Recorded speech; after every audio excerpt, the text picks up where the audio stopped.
Good morning.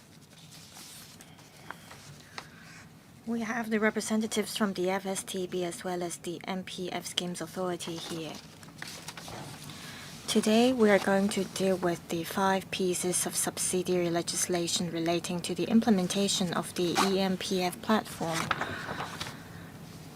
This is a meeting of this subcommittee, and the 5 pieces of subsidiary legislations are some amendment notices, and the government adopted the negative vetting approach. Our members seem to have many observations as well as views on the operation of the eMPF platform. That's why we have this subcommittee meeting today.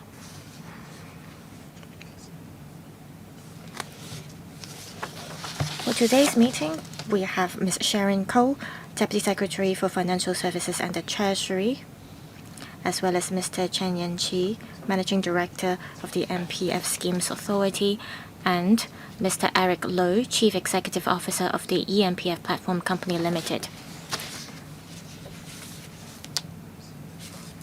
I declare that I am a non-executive director of the eMPF Platform Company as well as the eMPF Schemes Authority. I believe I, as well as other members, would like this project to be taken forward smoothly. Now I will ask the government representative or the representative from the eMPF Schemes Authority to report to members about the latest progress of the eMPF platform. Ms. Sharon Koh, please. Thank you, Chairman. Good morning, members. First of all, I'll spend a few minutes on telling members about the 5 pieces of subsidiary legislations. This presentation consists of 4 parts, including the background of the legislations, the amendment notices, as well as the publicity as well as education work. The 6th legislative term in October 2021 passed the eMPF Scheme Amendment Ordinance 2021. It provides the necessary legal basis for the operation of the eMPF platform. It confers power on the SFTS that when the schemes are ready, the trustees could get on board to the eMPF platform, and it also sets out the commencement dates. Also, after all the schemes are onboarded to the scheme, we will commence the uncommenced provisions in the 2020 Ordinance. Since the launch on the 26th of June 2024, from April 2024 to September 2025, a total of 9 batches of legal notices have been gazetted based on the asset under management sizes of the eMPF trustees, and that covered 12 trustees as well as 22 eMPF schemes. You can see from this table that so far 22 schemes have been onboarded to the eMPF platform, accounting for about 98% of the asset under management. This shows that the onboarding work has now entered its final phase. 2 trustees, that is BCT as well as BEA, they are running 2 industry schemes, and their schemes have been onboarded in 2024 and 2025 respectively. Now I'd like to share with you some latest figures. As at the 4th of February this year, among the 24 schemes, 22 eMPF schemes have been onboarded, and the total number of registered users is 1.7 million. About 1.52 million are registered scheme members and 180,000 of them are registered employers. Since the launch of the platform, about 5.84 million transactions have been processed. Just now, I mentioned that there is this BCT eMPF Industry Choice as well as the BEA eMPF Industry Scheme. These 2 schemes have not been onboarded to the scheme, and these two schemes are designed for casual employees of the catering and construction sectors who are employed on a day-to-day basis or for a fixed period of less than 60 days. In January this year, there is a confirmation from the two trustees that they could get on board to the platform on the 26th of March as well as on the 30th of April this year. We will deal with the uncommenced provisions from the Amendment Ordinance 2021. These provisions have been passed by the LegCo in 2021, but we have to wait until all the trustees have onboarded the scheme to commence these provisions. So now that the two trustees left have confirmed the onboarding date, we will specify the commencement dates for these provisions. We have tabled a total of 5 legal notices to the LegCo covering 2 areas. As you can see, there are 4 legal notices here. These 4 legal notices have to do with the onboarding of trustees to the scheme. That is number 9 to number 12 of the legal notices. You can look at the top part of the table. That is the Mandatory Use Amendment Notice 2026. It specifies that the 26th of March this year and the 30th of April 2026 are the material days. It specifies that the 2 trustees are mandated to use the eMPF platform to perform scheme administration functions. That means these 2 trustees will get on board on the 26th of March and the 30th of April, respectively. The lower part of this table shows the Fee Control Amendment Notices 2026. It has to do with fee control. It specifies that the 2 trustees, 3 months after they get on board, that is the 26th of June and the 30th of July 2026 are the material days. That means starting from these 2 dates, the 2 trustees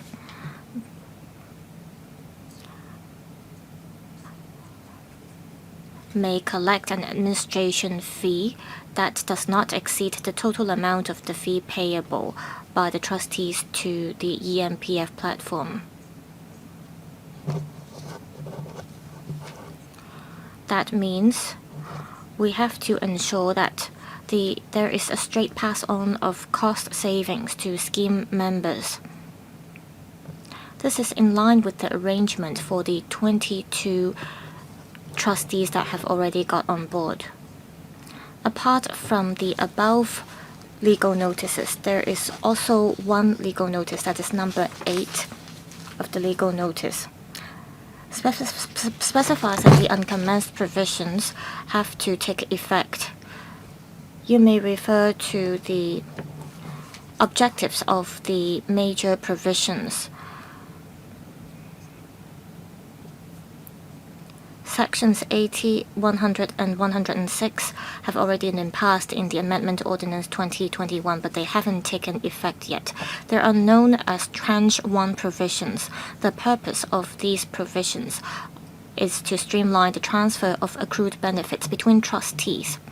For example, if a scheme member wants to transition from Scheme A to Transition B according to the current legislation, the scheme member will have to notify and go through certain administrative work before they transfer to Trustee B.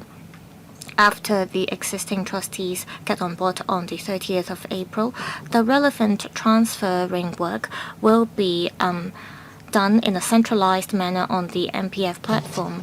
That means the administrative procedure or the administrative work will be repealed.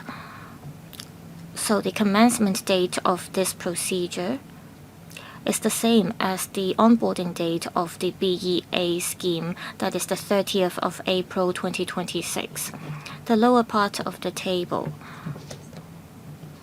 refers to sections 19, 85, 92, and 94 of the Amendment Ordinance. They are known as Tranche 2 provisions. They mainly concern 2 major amendments that haven't taken effect. They refer to the maintenance of a new central register by eMPF company and repealing of the 2 existing registers on personal accounts and unclaimed benefits maintained by the MPFA.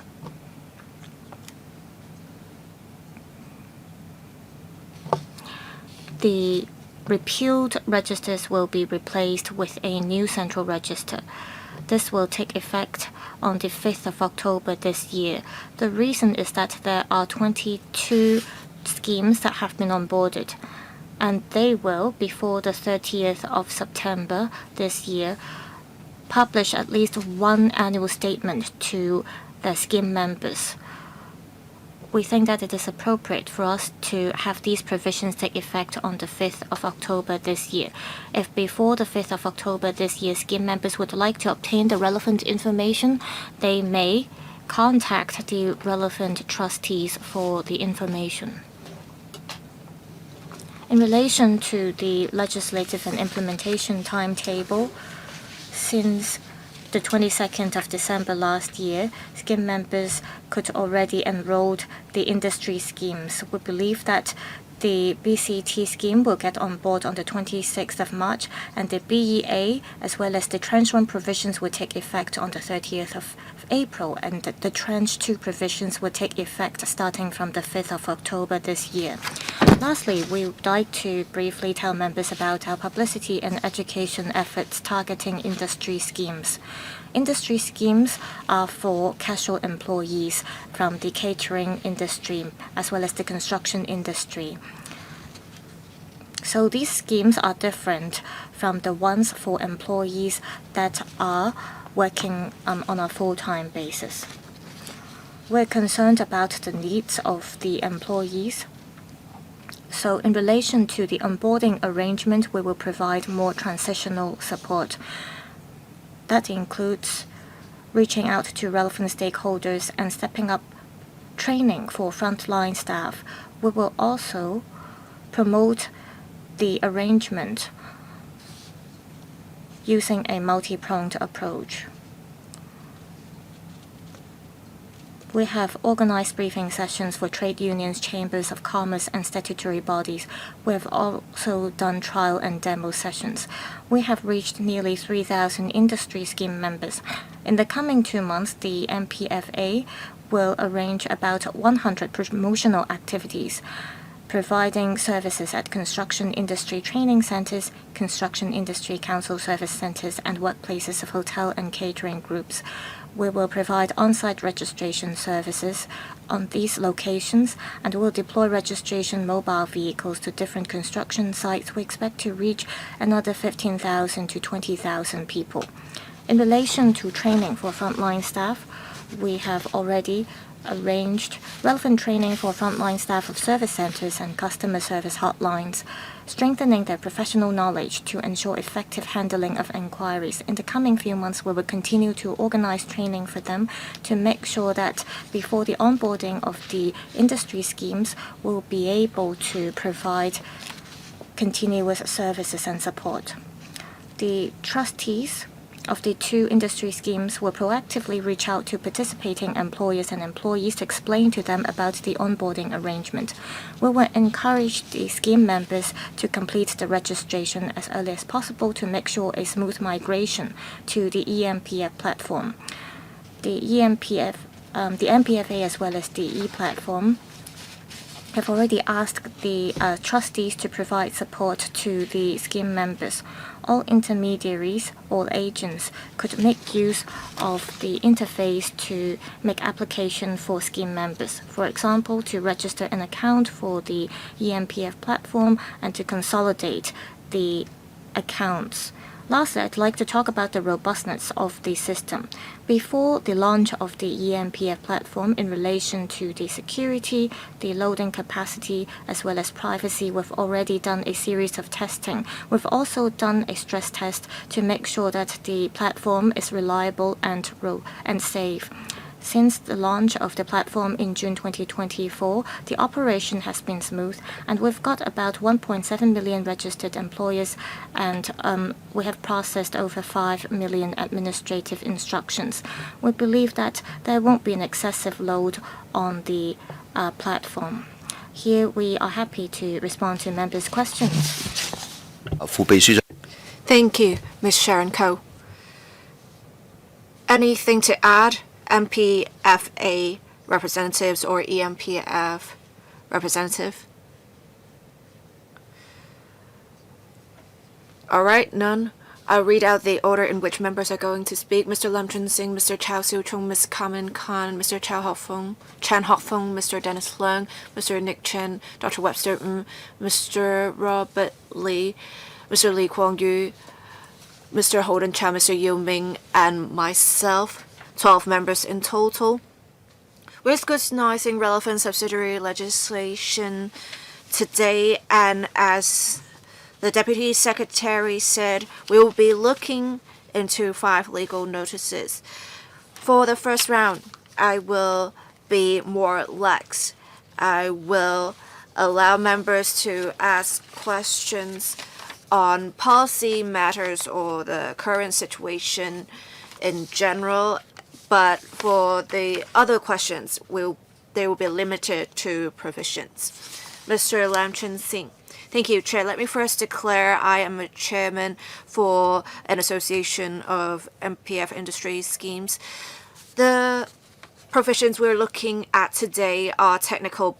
They are relatively simple, but then they are also important because it would be the last batch of schemes to be onboarded onto eMPF. So that will be a new milestone. Every employee and employer will be using eMPF.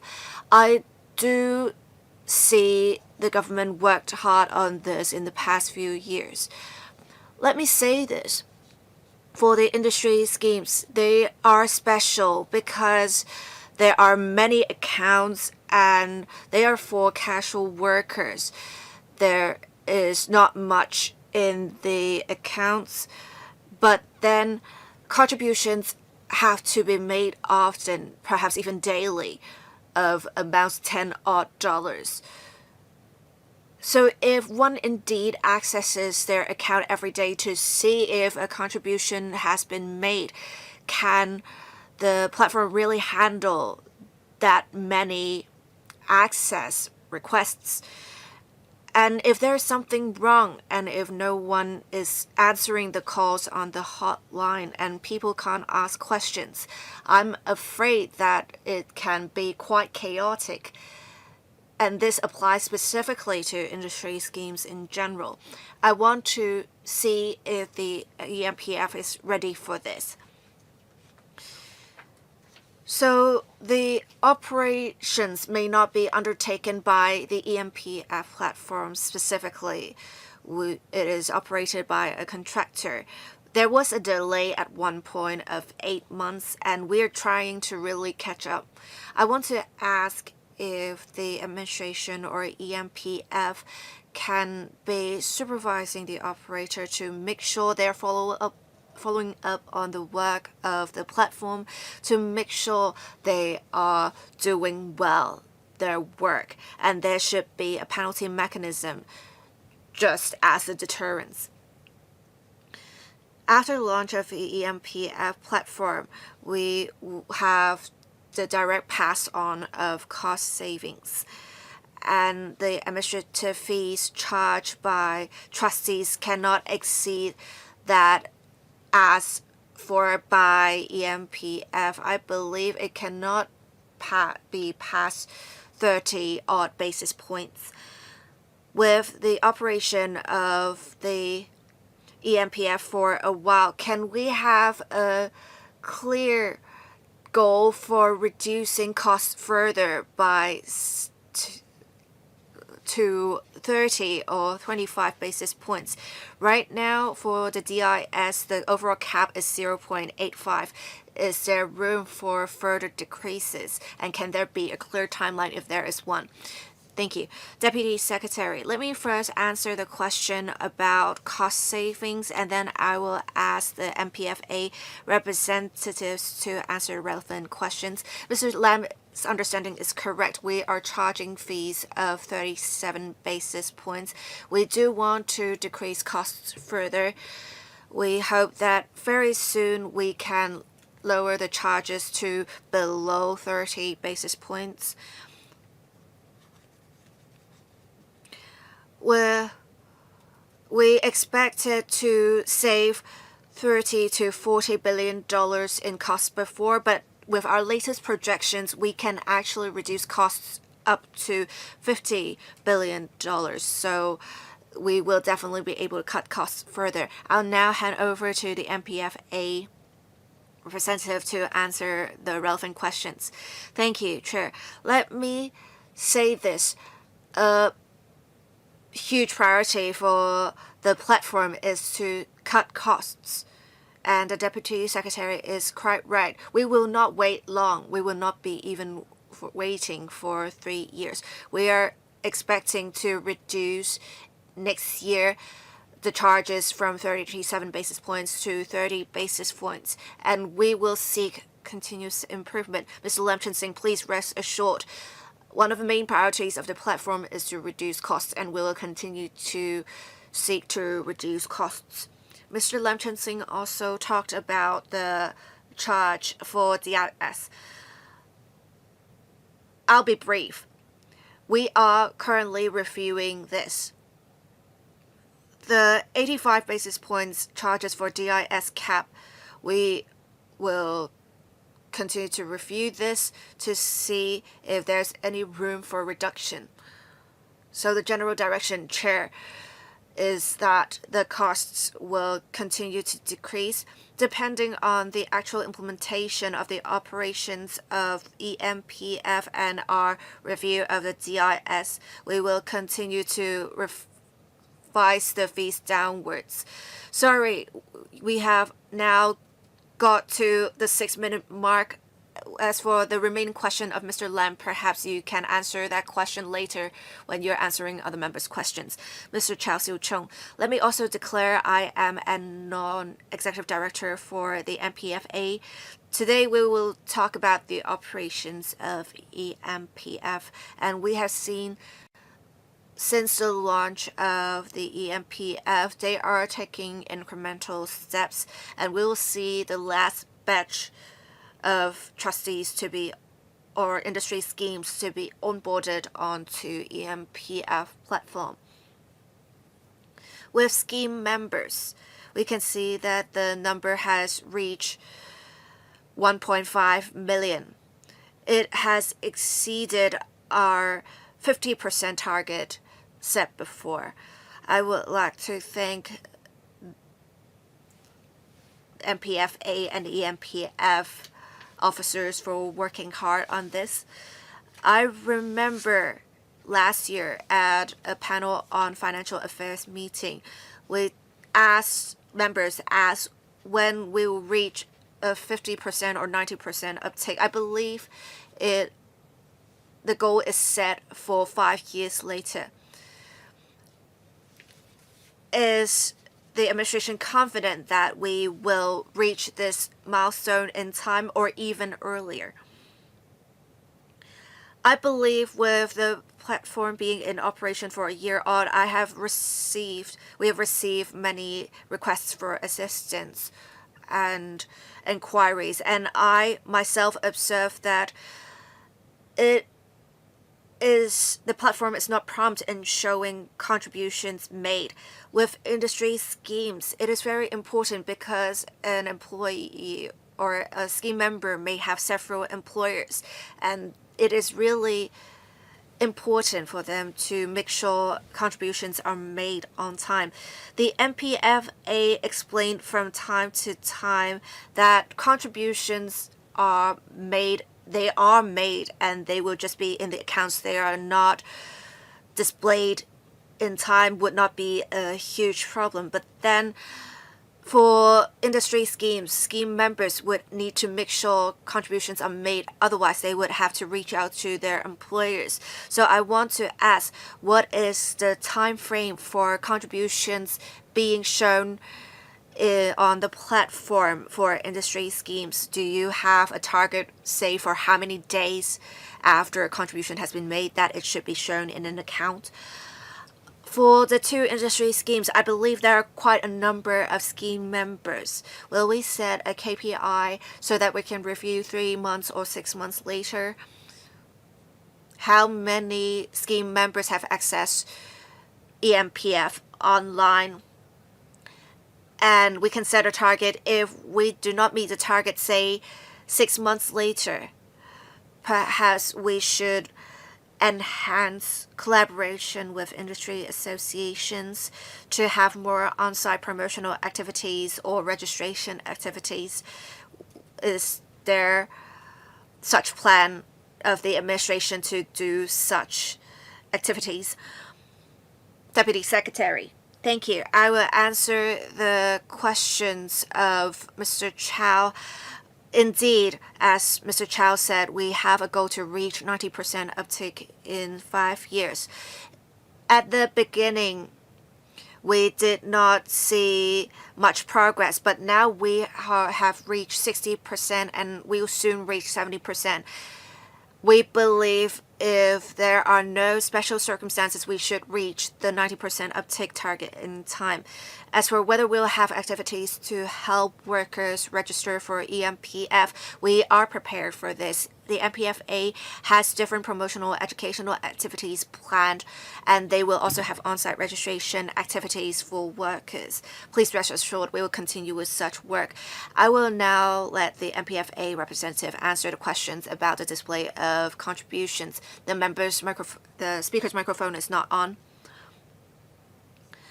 When there is a delay in the display of contributions made, it is mainly happen during the 2 or 3 months after the onboarding of trustees, and we have observed this before. Because over the past 20 odd years with trustees, for scheme member registration, they have their names not completely the same as the names on their ID cards. The information is not lost, but we will need to ask scheme members to go to eMPF office or notify the hotline so that we can verify their identities to ensure security. Also, for the trustees, with recent onboarding, they may still be using old forms. We have asked trustees before they got onboarded onto platforms to remind scheme members and employers to make use of new forms to ensure there is no delay in processing of, say, contributions. So we have seen delay being caused for these reasons. We do see an improvement with the onboarding of more trustees, but then with new trustees on board, we do see this trend being persistent. But we believe with all trustees being onboarded, we will not see such situation in future.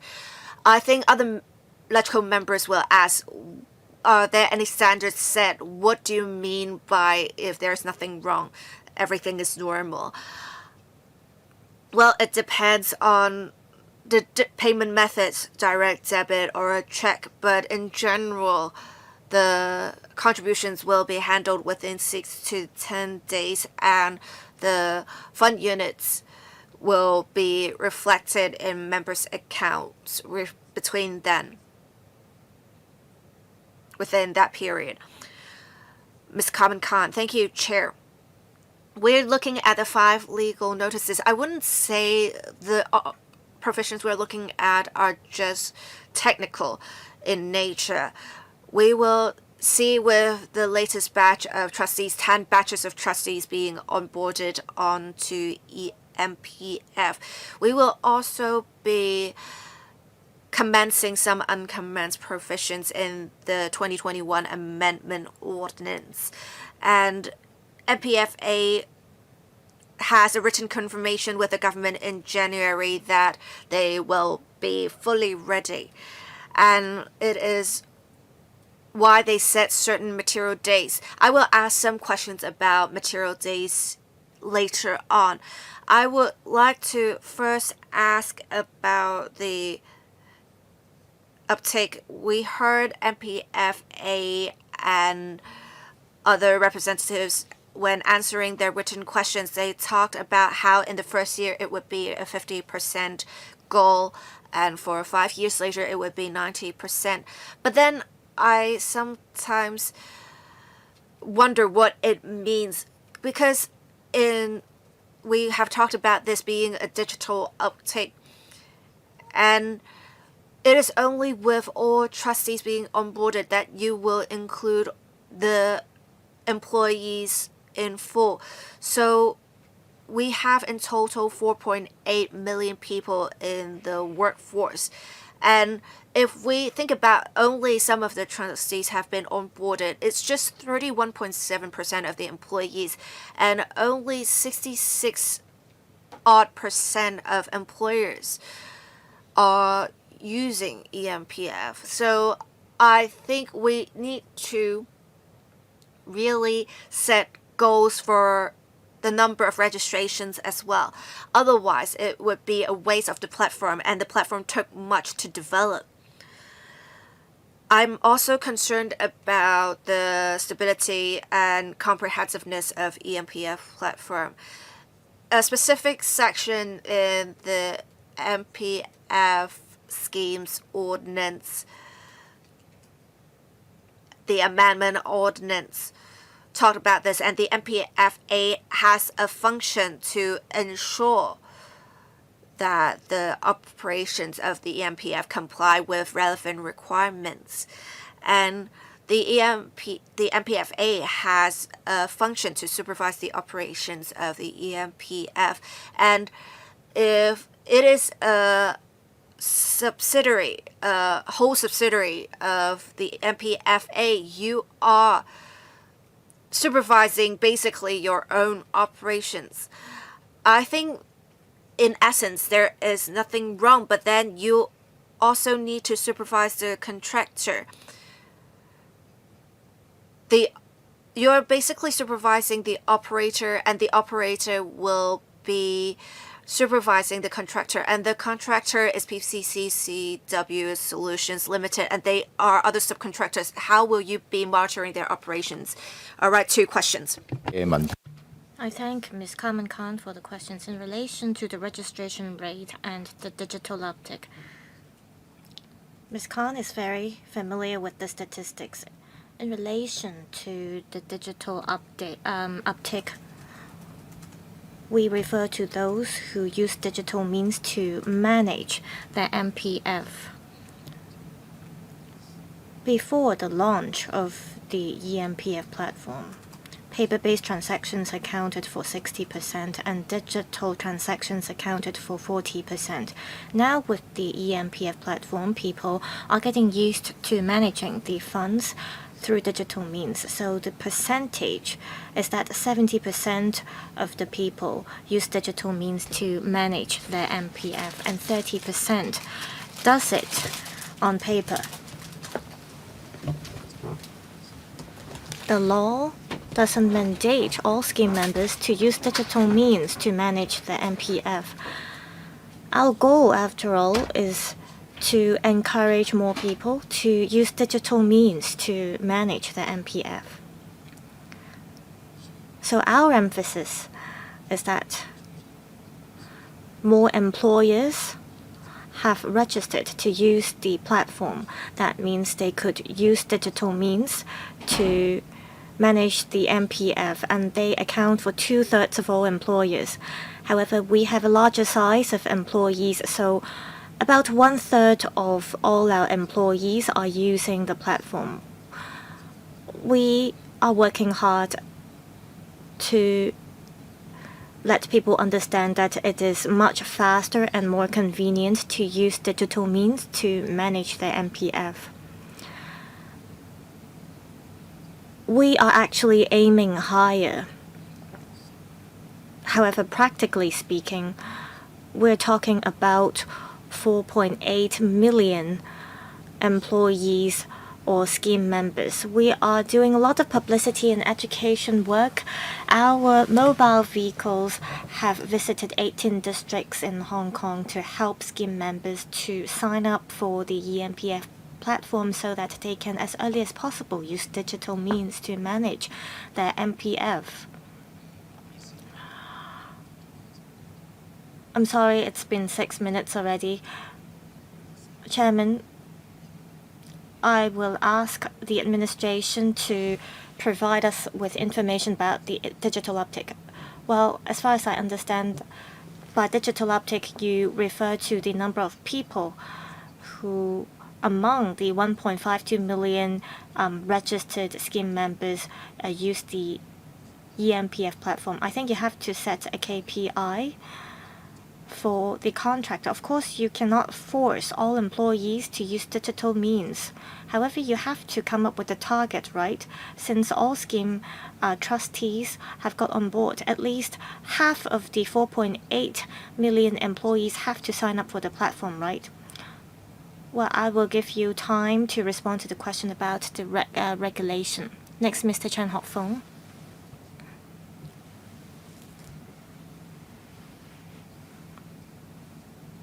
We've got cases about companies transitioning to the eMPF platform. Some agents are not following up well, and so problems arose. And many people called the eMPF hotline, and you could not immediately respond to all the inquiries. I understand that you have recruited more people to deal with the problem. Now we are talking about the migration of the two industry schemes. I think they mostly concern companies in the grassroots level that are in the construction or catering industries. For example, tea restaurants that are of small and medium sizes.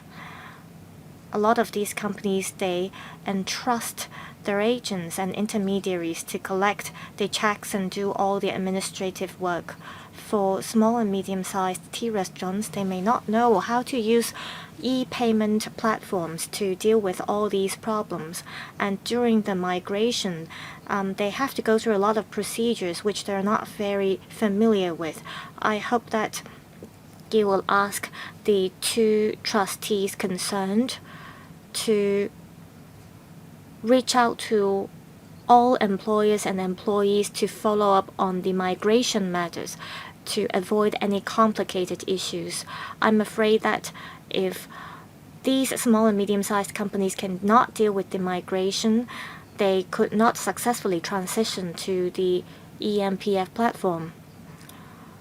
In actual operation, the agents may not end up getting the commission after the migration because all employers and employees will transition to the eMPF platform. So how will you make sure that the agents will continue to provide the services to the employers and employees before the migration is done? Ms. Koh, I'll respond first. In relation to these two industry schemes, I agree with the member. In relation to the operation, I think it is very different from that of master trust schemes. Therefore, we have already asked the two trustees concerned to reach out to each employer and employer to make sure that they understand the transitional and migration arrangements. In relation to the communication with the two trustees, I'll ask the MPFA representative to elaborate. I thank the member for the questions. We totally understand where the member is coming from. We have been liaising very closely with the trustees as well as their agents and staff. We asked them to come up with an arrangement to make sure that the employers and employees will register for the platform as early as possible. So as mentioned in the PowerPoint presentation, we have organized a lot of seminars as well as briefing sessions. The purpose is that we want more people to get familiar with the platform. we adopt a hand-holding approach to take care of the needs of employers. If you look at the onboarding of the larger employers, actually, a few months prior to their onboarding, we had already prepared information kits for employers and employees so that they were aware that there is such arrangement in place. And as mentioned, we have organized a lot of briefing sessions as well as talks.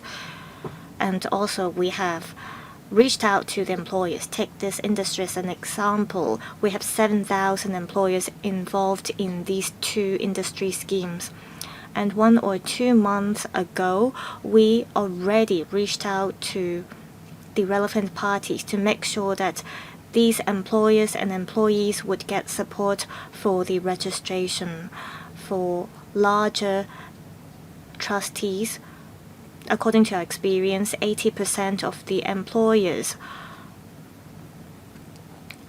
managed to transition to the platform. In relation to these 2 industry schemes, we're talking about just 7,000 employers. So we are confident that our trustees will be able to reach out to all employers and help them sign up for the platform and get them familiar with the operation of the e-platform.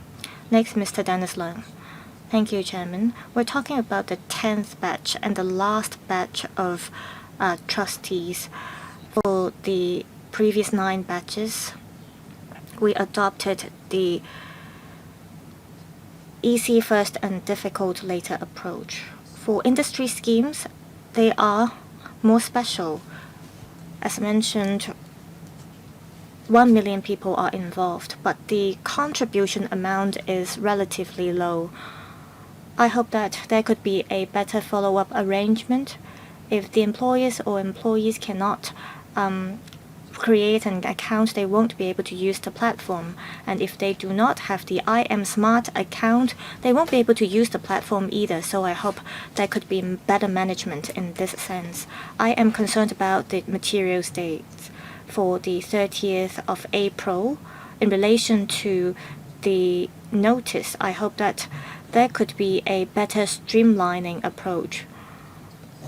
You said that you do not mandate employers or employees to use digital means to manage their eMPF, but at the same time, you have come up with a target that is by the 5th year, you want the digital uptake to reach 90%. I want to know what your strategies are in this regard. Second, I am concerned about the distribution of information.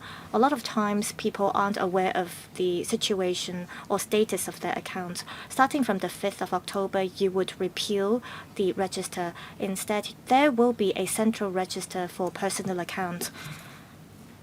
In this connection, I want to know, with more information in hand, what kind of strategies will you use to better manage the platform? I am also concerned about unclaimed benefits. How will you deal with these cases? Are there any measures in place to deal with these accounts so that problems will not arise? I believe that you will adopt a focused approach or some kind of strategies, right? Third question, platform fees. 9 batches of trustees have already got on board. What is the level of fee charged by trustees? They cannot charge a fee that is higher than the fee payable to the eMPF platform. Again, what are your future strategies? Please elaborate. Ms. Koh? In relation to the question about accounts, I want to clarify. We have over 1 million accounts for industry schemes, but we're only talking about 100,000 accounts with regular contribution. In relation to registration, because of security reasons, we ask all scheme members to make use of iMSmart Plus to create an account. We know that not everyone has an iMSmart Plus account, so in our publicity event as well as other promotional activities, we've already asked our staff to help people create an account. We have staff telling people how to create an iAmSmart account, and then they will also teach people how to make use of the eMPF platform. We hope that moving on, more people will make use of our e-services. In relation to the central register, I'll ask the MPFA to elaborate. I thank the member for the question. Concerning the register, the eMPF platform has already made it clear that all scheme members will be able to have access to their information on the platform. In the past, the register is scattered among different trustees, so scheme members may not be able to remember where their accounts are. Now, with the eMPF platform, you'll be able to see what accounts you hold with which trustees on the platform. In the past, some scheme members may realize that they have 10 accounts on the platform and there is money in each of these accounts, and they are very happy because they didn't realize that they have so many accounts. Before the launch of the eMPF platform, it was rather difficult for you to check how many accounts you hold. So with the register, we allowed people to check. But with the eMPF platform, people no longer need to check the register. But we keep this function. For those who aren't registered to use the eMPF platform, they can still make use of the central register to see how many or whether they hold any accounts. Can I continue? You may, but please be brief. As for unclaimed benefits, let me clarify something. With unclaimed benefits, they do not mean that the funds are lost. It's just that people are not claiming such benefits. What caused this? Some, after they have retired, they have kept their accounts without withdrawing the funds. We have asked the individuals what is happening. We'll reach out to them several times, but then they just stop replying to us. Then the funds in the accounts became unclaimed benefits. And let me say this, when one goes on eMPF, all the accounts can be shown on eMPF. So we expect with the launch of eMPF, there will be less unclaimed benefits. I talked about strategy earlier, so I will not answer that again here. Mr. Nick Chen.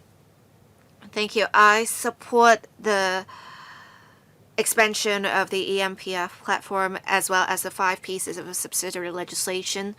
I want to ask, before some of the funds were onboarded onto eMPF, one can make a contribution and purchase fund units within 2 days.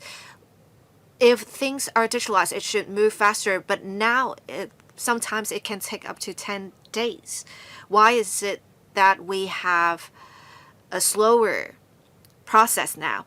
And that can cause some slippage and in turn losses for scheme members. How can we resolve this? And last month we have seen some unfortunate incidents where people are making use of forged IDs to steal people's MPF. And I think since early February, we now make use of only iAmSmart, and if there's something wrong, one can go to the eMPF office for registration. But then I heard some lawyer friends say, even with a high education level, they can't resolve the issues. I want to ask if eMPF can really resolve all these issues. Deputy Secretary, I will ask the MPFA representative to answer the questions. Mr. Lui, Eric Lui, thank you. We did observe at the beginning there were incidents like the member mentioned for employers or trustees, the information provided by parties were different. We already had a set of reference numbers after the launch of the eMPF platform, but then for the information they submitted, they are still making use of the old reference numbers, so that has caused some delay. We are working closely with trustees to provide them with appropriate support. We also now pay special attention so that during onboarding, we will make sure for some exceptional cases where we have cases close to the deadline and still have yet to be processed, we follow up with the contractor on this so that these cases can be handled expeditiously. We expect there will be less such cases in future. I would like to also thank the members concerned on difficulties registering with iAmSmart or just on the platform in general. We have implemented a series of improvement measures. There may still be room for improvement, and we will continue to work hard on that. We do see there is a decline in the number of complaints, especially with registration available via iAmSmart. Before, we had a lot of complaints about eKYC registrations. In fact, with iAmSmart registration, not only does one have to take a photo, the process, the rest of it is very simple. One only has to basically tap the identity card. One does not need to scan the identity card, and information can already be read. We have also worked with the Digital Policy Office to set up counters at different public events such as the Lunar New Year Fair and previously the Products Expo. We do thank the members' concern and suggestions, and we will continue to review the different arrangements. Thank you. Mr. Nick Chen, any follow-up questions? If not, I do have some follow-up questions. I want to ask, when will a contribution made be displayed in an account? Also, with changes in investment within a particular scheme, will there be standardization of the process? With now almost all trustees on board, can we set some standards for how many days when the transaction can be displayed? I'll give a brief reply. Contributions can generally be reflected within 6 to 10 days. As for fund transfer within the same scheme, in general, it can be completed by the next day. And we have been monitoring this, and I think in general, the operations comply with these timelines. Dr. Webster, thank you, Chair. Thank you, Administration. eMPF is a very important digital infrastructure. I do understand why some time is needed for the resolution of teething issues. I think in general the operations are quite smooth, but then I want to convey the views of intermediaries and users so that there will not be gaps in expectations. Many intermediaries will help SMEs make contributions, and we in the sector as service providers can provide such services to clients. And in general, before, agents would be handling the process fully, but then with operations onboarded onto eMPF, the intermediaries can't really see everything, and they can't follow through with the whole process for companies. And it is quite cumbersome for HR personnel to reach out to eMPF for assistance because it often takes long to have their calls answered on the eMPF hotline, or if a further reply is required, it takes long to provide as well. I think the platform, the contractor, has to do better in this regard. I understand many intermediate service providers can't really have more exposure to operations, and I believe with all of the subsidiary legislation in place, it may make things even more difficult. For employers, I observe they have faced the issue. Sometimes they don't see the contributions, and as the representative said, there may be a time lag where contributions are made but then they are not shown in the accounts. And for employers, when they don't see it, they really have to follow up with the trustees, the employees, as well as eMPF, so it can be quite burdensome. All right, thank you, Deputy Secretary. I'll let the MPFA representative answer this question. Mr. Cheng Yin Chi. Thank you. One can always seek assistance. There's a hotline, there are the outreach teams, and we have dealt with inquiries or requests for assistance through the hotline. The process is quite simple. There's always someone that can deal with people's inquiries and requests for assistance. And the outreach teams, since June of 2024, have made visits close to 20,000 times. I understand what the member said about intermediaries, and in fact we do have an assistant portal where intermediaries can use, but then of course they may not be as closely involved in the process as before. We'll see what enhancements we can make to the assistant portal so that intermediaries can provide help to employers better. We do understand this is the view of the sector, and we will continue to see how we can improve on the arrangements. Dr. Westerman, any follow-up questions? None? Dr. Westerman's questions are actually similar to those of Ms. Khan's.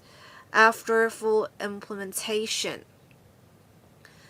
we have the relationship of trustees and intermediaries change. Before, it's very simple because intermediaries of trustees would directly talk to employers, but now there seems to be a communication gap.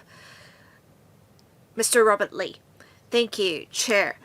We will reach a milestone with today's scrutiny of 5 pieces of subsidiary legislation. I do recognize the efforts of the Bureau and the MPFA. I want to ask some questions. With the launch of the eMPF platform, it has really changed the arrangements much. And if we look at the vision of the launch of the eMPF platform, it is about reducing the charges paid. In implementation, we can see in reality the picture is different from what is said in papers. We also have issues with intermediaries. I heard the Bureau say different things, but I want the representatives to elaborate on what they have done to resolve problems despite their efforts and what difficulties are encountered by customers, how you can resolve their problems, and how in your contract with the operator can have penalties to make sure you are realizing your vision. I also note some figures that were provided before there were many inquiries and complaints, and before you lacked manpower, but now I think there are about 4,000. We have users having to adjust, but then there can also be systemic issues. So can you explain for manpower from the beginning to the end? Do you still have insufficient manpower, and how can the staff members really resolve scheme members' problems? I also would like to express some views. You need to reduce your costs. Right now, the management fees are still at 1.33%. You really need to work hard to reduce costs. Thank you. Mr. Loy, I thank the member for the questions. To give a quick response, in terms of managing the contractor, well, there are different layers in the structure. According to the contract terms, we have set KPI for the contractor. If the contractor fails to meet the KPIs, we would deduct the operation income of the contractor. These are all set out in the contract. Of course, our goal is not to deduct the income. We hope the contractor could meet the KPIs. Over the past 2 to 3 years, different levels of management of the eMPF platform as well as the eMPF company have been monitoring the contractor, hoping that they could show some improvement. In terms of their frontline staff over the past 6 months, they have increased manpower by 60% to 1,300 people. It doesn't mean that quality will necessarily improve. In this regard, we continue to liaise with trustees. We hope that with the increased manpower,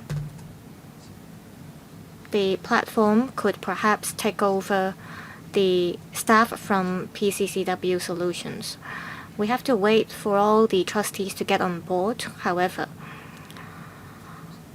And to respond to the other question, in relation to how agents could help employers or employees, especially employers.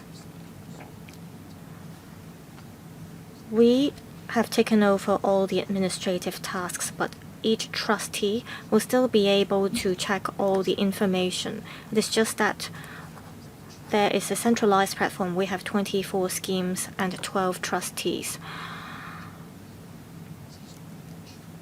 Every day, we pass on the information we have processed to the trustees. So on the trustees' end, they need to have an updated platform to ensure that their agents could offer support to their customers. Every month there is a CEO meeting to review what kind of improvements we can make, and on the trustees' end, they have to study themselves how to better accommodate their clients. So we are keeping up with our effort. Next, Mr. Lee Kuang-yu. I declare that I am a technical consultant of BOC and I am affiliated with the trustee. I here would like to thank the administration as well as the eMPF company. The subsidiary legislations have to do with 2 industry schemes. I understand that you have sent outreach teams to help people sign up for the platform. I appreciate this effort. According to the Deputy Secretary, over the past year, the basis points have been dropped to 30 basis points, so we are able to save some $50 billion. So what is your target? That is, how many basis points will you have to drop in order to meet your target of savings? Also, we've been talking about the registration rate. We want to boost the rate from 50% to even 70%. In future, we want to reach the percentage of 90%. Among 1 million people, 100,000 people are making active contributions. So the usage rate is actually just 10%. So my question is related to that asked by Ms. Kamen Khan. Will the eMPF ask the contractor to help boost the usage rate instead of the registration rate so as to not waste our resources? Also, I am concerned because the administration just now said you have hotline services provided to people.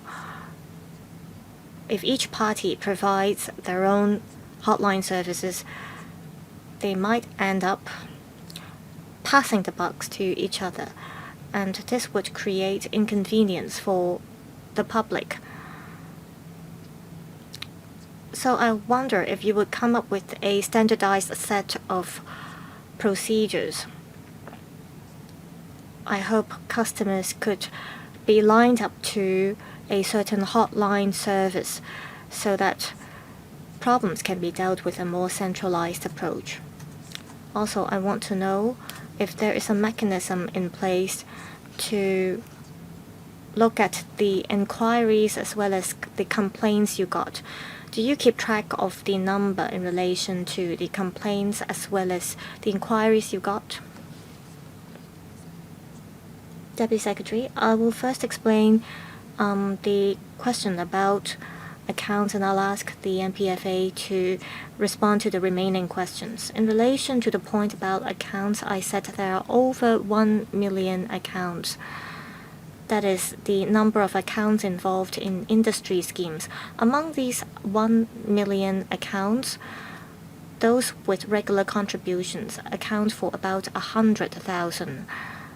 Some people might have created an account 10 years ago under an industry scheme, but now the employee might be working on a full-time basis and they would no longer need the industry schemes. That's why there's a gap between 100,000 and 1 million. Yes, eMPF. In relation to the target about fee reduction, the estimate was $30 to $40 billion in terms of the amount of money we could save.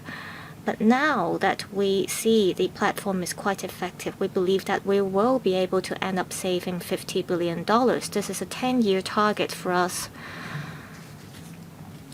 Whether it is 30, 40, or $50 billion, we believe that we'll reach the target within 10 years' time, that is, since the inception of the platform. Well, we're quite confident that we will be able to reach our target, and it might not take 10 years for us to save $50 billion, but of course, it will depend on the operation as well as the fee reduction situation. But as the member said, in the coming year, we are hoping to drop the basis points from 37 to below 30. And we're quite confident that we'll be able to reach our target in terms of reducing the fees. And the fee reduction will carry on, we believe. Now I'll ask the Chief Executive to respond to the other question. I thank the member for the question. In terms of our hotline system, we don't call it a CRM. CRM is usually used for marketing. We call it a case management system instead, but it serves a similar function. We have all the records in the system. When a scheme member or an employer calls us, we'll be able to check all the records in relation to that scheme member so that we can follow up on the inquiries. As to whether there is any interconnection between trustees' hotline systems, well, we actually studied this. But from the telecommunication perspective, this is rather complicated because each company has its own CRM or own telephone communication system. So we can continue to study this in the long run, but currently, every day, our contractor has been communicating with the trustees in relation to the hotline services. This is because some cases may have to be transferred from party A to party B. It is exactly because of this that we have a communication mechanism in place for information exchange. In relation to the digital uptake, we're not only looking at the registration rate, we does analysis every week on each kind of transaction. We look at the digital uptake for each transaction. There was a question about fund transfer. Under the same scheme, if there is a fund transfer, the digital uptake is quite high. It could reach up to 90%. This is because some scheme members, after using the e-platform, they realize that by just one click of the button, they'll be able to make the fund transfer happen. So in this regard, we will step up publicity efforts and we will also refine our systems to boost the digital uptake. Next, Mr. Holden Chow. Thank you, Chairman. I understand that the eMPF has done a lot of work. Many members just now have spoken about their views on the situation. Oftentimes, we've got feedback or comments from members of the public about the transitional arrangement. They have to approach the intermediaries as well as the eMPF in relation to the inquiries. Last year, I raised a written question, and after that, I realized that the eMPF has increased manpower by several hundreds people, and I understand that there are more frontline staff offering services and support now. Now my question is, I hope that you would have learned a lesson from your previous experience, and I believe the eMPF has indeed learned a lesson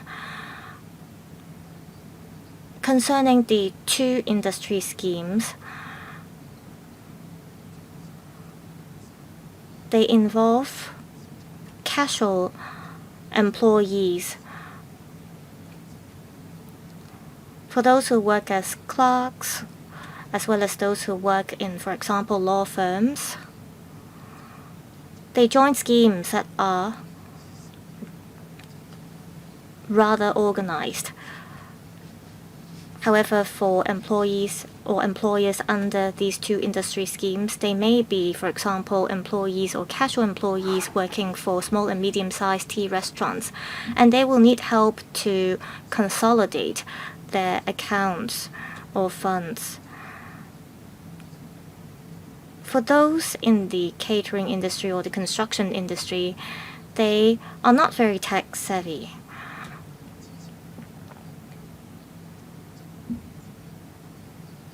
So compared to those who work as clerks, and for those who work in law firms, for example, they have better knowledge on how to make use of computer systems. However, for employers working in the catering and construction industries, they may not even know how to fill out the form and scan them and email them to the relevant parties.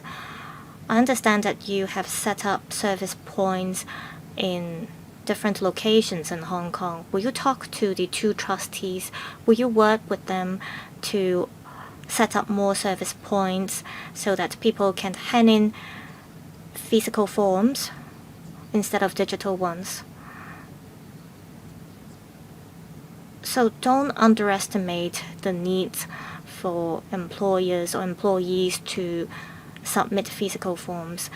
They are not very used to using computers, so they might want service points or service centers where they can submit paper-based forms. So what I want to say is that I want you to take care of the needs of those who are not familiar with using computers. Who will take the question? I thank the member for the questions. Let me first respond to the last question.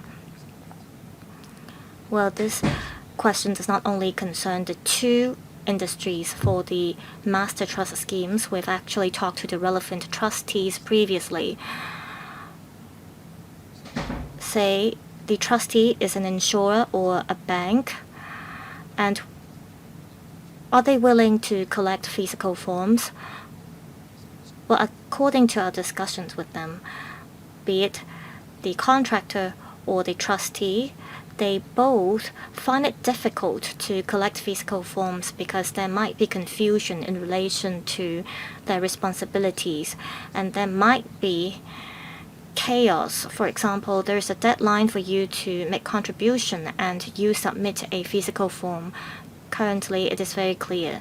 By a certain date, we set a deadline and we stop collecting contribution afterwards, and the contribution is processed by the contractor in a centralized manner. So there are challenges to collecting physical forms, but we have considered this and we have come up with the current arrangement.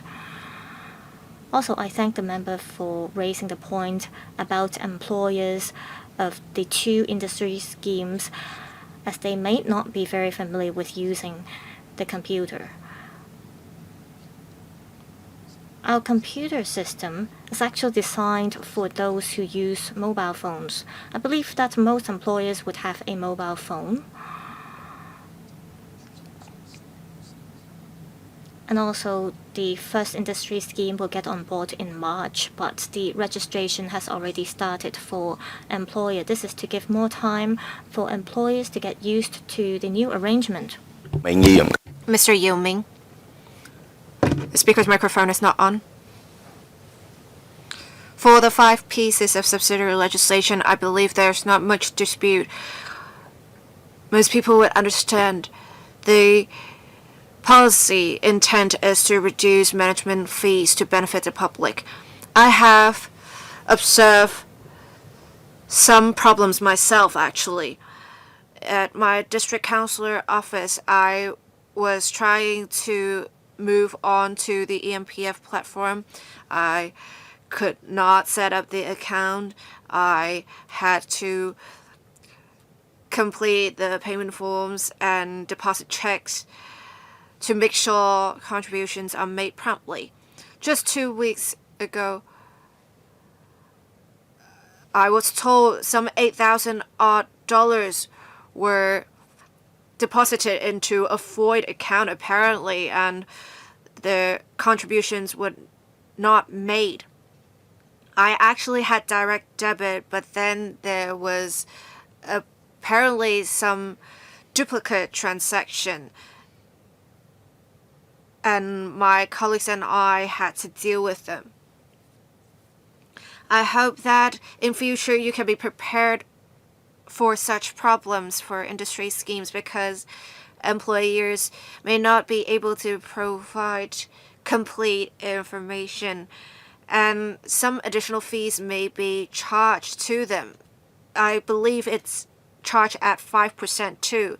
It can really be a burden to enterprises, especially for small and medium and micro-sized enterprises.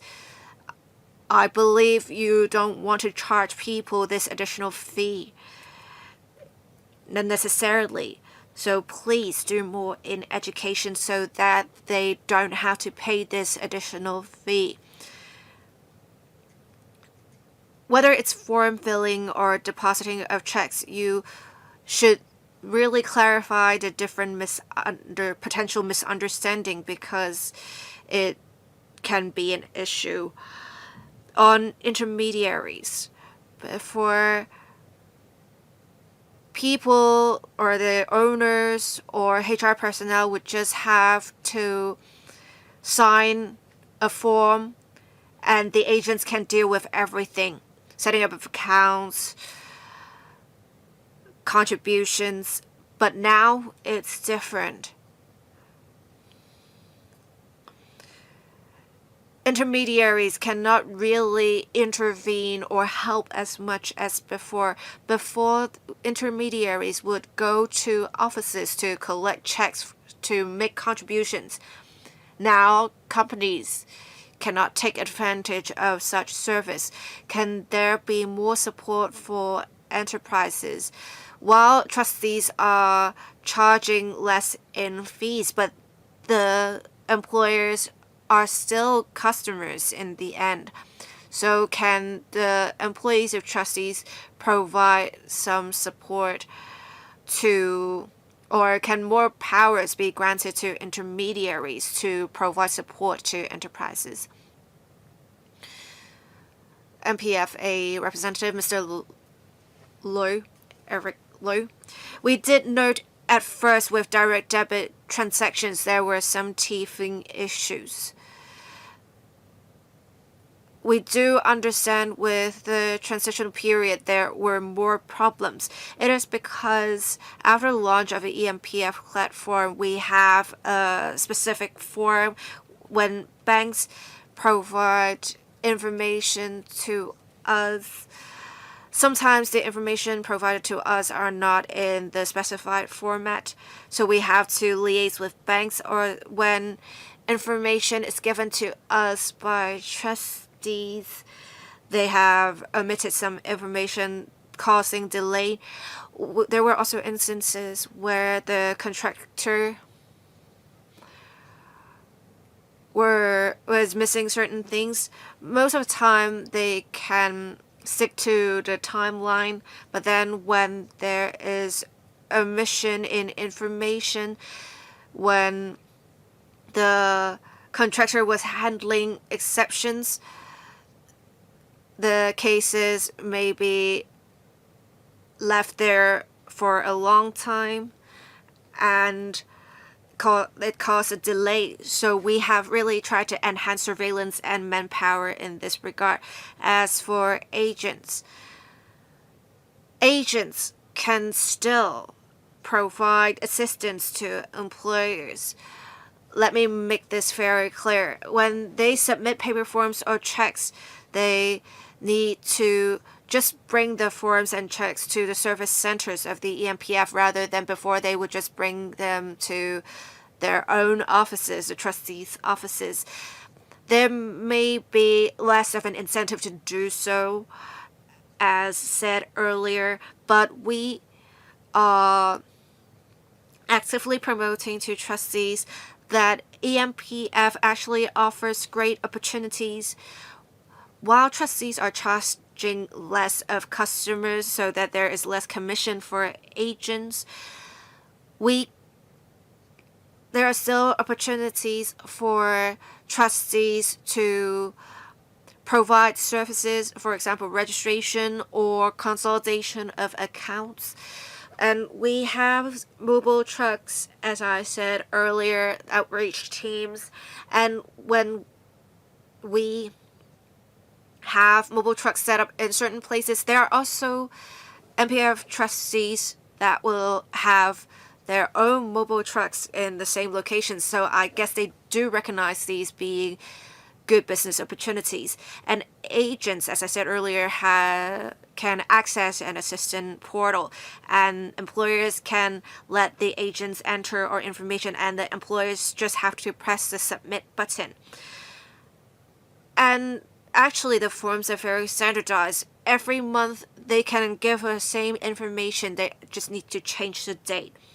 We will continue to actively promote these different aspects to see if there is going to be some improvement. Thank you, Mr. Lam Wai Kong. We are now discussing the policy matters. I have some questions for the Bureau and MPFA. We talked earlier about the vision of launching the eMPF platform is to reduce fees. So there is a move or a target to reduce the fees from 37 basis points to 30 basis points and to save $50 billion in costs. But can you have an easier way of communicating to grassroots or workers some specific figures so that they can really feel the benefits of the platform? In 2020, the then government said once the full on board of eMPF platform happened, the government or the eMPF can make MPF contributions for low-income workers. So with all MPF trustees on board this year. Can we start discussing this? Because I believe with this we can offer great protection to frontline and grassroots workers. We have abolished the eMPF offsetting arrangement on 1st of May last year, but the contributions made before can still be offset for redundant fees. So we have had some businesses closing, and the workers have already obtained their wages in arrears from the indemnity fund. But in future, with abolishment of eMPF offsetting arrangements, is it possible that we can start considering abolishment of eMPF offsetting for severance payments? I also understand that starting from 5th of June, the eMPFA will maintain a central register, and people would just access information on eMPF or the records of the register kept by eMPFA. But as I said earlier, some of the benefits can still be offset before. If there is omission in information, or if there are just discrepancies that cannot be resolved, what are the contingency plans for dealing with such cases? Deputy Secretary.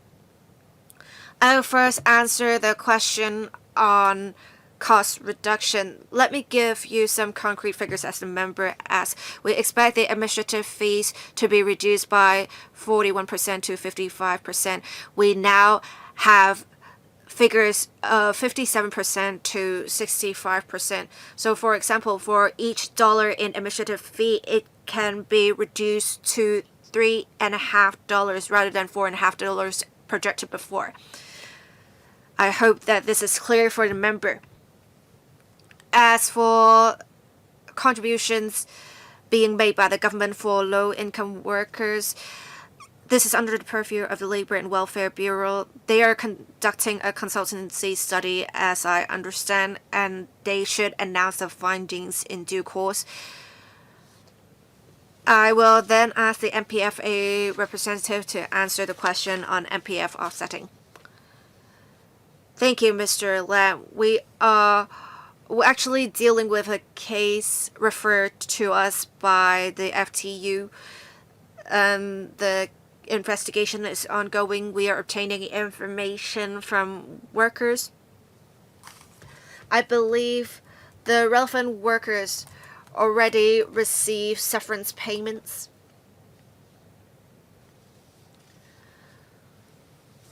I think in future,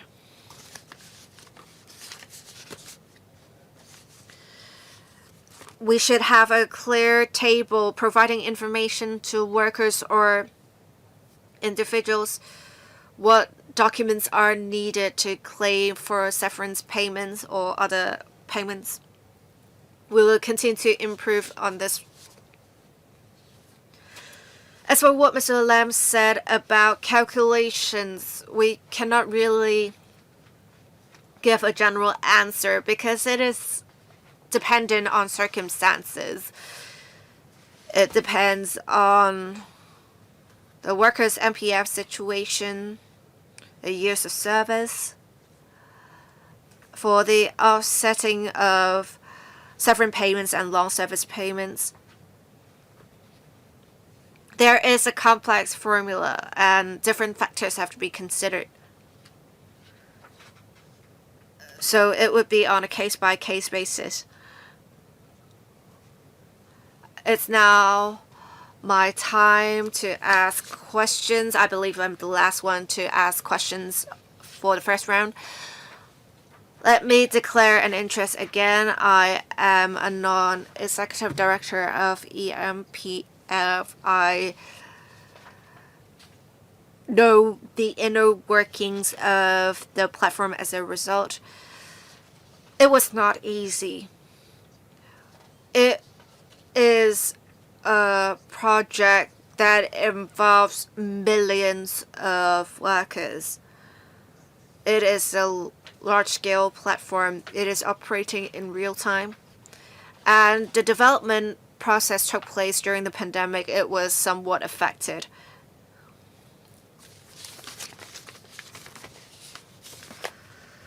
Let me say this. Basically, the platform is owned by the government. Funding was approved by the council and granted to the government to set up eMPF, and it wholly owns eMPF, and basically they are asking the private sector companies, the 13 trustees, to hand over information to them and have a centralized operation of the platform. It is not easy at all. With actual operations, with onboarding, transfers, the whole process will now be done on the eMPF platform. As I said earlier, it was definitely not easy to achieve all these. So the FSTB, the Labor and Welfare Bureau, MPFA, and eMPF worked hard together to make this happen. It was definitely not an easy feat. I believe this is a fintech that is really worth recommending because it is useful to millions of workers. There were still members who are concerned about operational issues. I believe there is room for rationalization of structure. From the onboarding of different trustees, including major trustees, have we seen contributions of workers as well as employers' contributions being affected by any mishaps in operations of eMPF? Can the platform really be trusted like a trustee does? Also, with the 5 pieces of subsidiary legislation, if they are passed or if they are endorsed and they have come into operation, I want to ask, for example, when we go to the jockey club and make bets, we still have people physically making bets rather than making bets digitally when the different applications are available, both in mobile application and online. Is it possible that we can allow paper option to coexist with digital option so that a paper option will not be replaced at all? If we still have people going for this paper option, can you still allow for that, and how long will you allow for that? To respond to your questions, I can tell you with certainty that all scheme members did not see any impact on their accumulated or accrued benefits after the migration. There could be some delay for those who want to purchase a new fund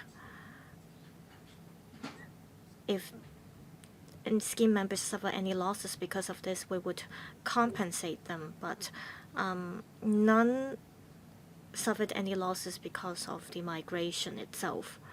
For any scheme members or employers, for whatever reasons, they do not want to migrate to the eMPF platform and they want to continue to conduct paper-based transactions, we would allow them to do so. And in the meantime, we will continue to encourage people to make use of the eMPF platform, but we show our understanding to those who would want to stick to the paper-based approach. There might be social or psychological reasons why people do not want to switch to the eMPF platform. I hope that we can respect them. Ms. Kamen Khan is now asking to speak for the second round. Do any other members wish to speak for the second round? Alright, I will draw a line here. I hope that we can go back to the content of the 5 pieces of subsidiary legislations. I will give each member 4 minutes for the second round. Ms. Kamen Khan. Like you said, Chairman, this is a huge project because $5 billion have been spent, and as at the end of last year, we're talking about $1.5 trillion of assets involving 4.8 million employees and 270,000 employers. As a LegCo member, I have to monitor the work of the government, so I hope that we can all do our job. The industry schemes are designed specifically for the catering and the construction industries. As mentioned, there are 1 million accounts involved, but there are about 100,000 active accounts only. And they account for a certain percentage of the total number of employees. That's 4.8 million people we're talking about. So you cannot only look at the active accounts. You have to make sure that you offer enough protection to the casual employees. You have to tell them what are the advantages of using the eMPF platform. You have to tell the trade unions about this. So what are the advantages? And you have to make sure that employers are signing up for the eMPF platform in accordance with the law. Prior to this meeting, I actually created an account. I completed the registration, and I could see all my MPF accounts on the platform.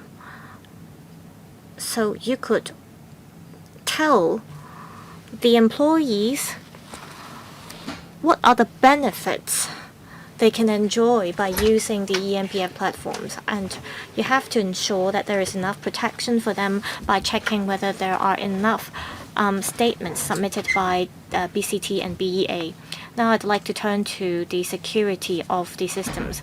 I was the chairman of the Bills Committee on the Critical Infrastructure Bill, and there were members who asked about the MPF platform back then. I'm not going to repeat the details here, but I do hope that the FSTB as well as the Security Bureau can work together to designate the MPF platform as a piece of critical infrastructure. I hope that there could be 3 levels of protection for this system, including the management responsibility, contingencies, as well as other areas. They enjoy the same kind of protection as the other critical infrastructure. Also, there will be a central register. And before the central register takes effect, I hope that the MPFA could review your contract with the contractor. Say 30 or 60 days before you launch the central register, you review the contract with the contractor to make sure that the terms concerning penalty are appropriate. 19S is about the central register, and 19K is about the responsibility of the contractor, and 19L is about what powers the contractor will enjoy. We're talking about the eMPF company's responsibilities as well. Will the responsibilities be passed on to the contractor? What if the contractor fails to comply with the contract terms? Will you deduct the income of the contractor? Also, is there enough regulation over the contractor? I think you need to review the overall regulatory framework. I think the questions asked by Ms. Kamen Khan are very crucial. I have a question for Ms. Kamen Khan. I understand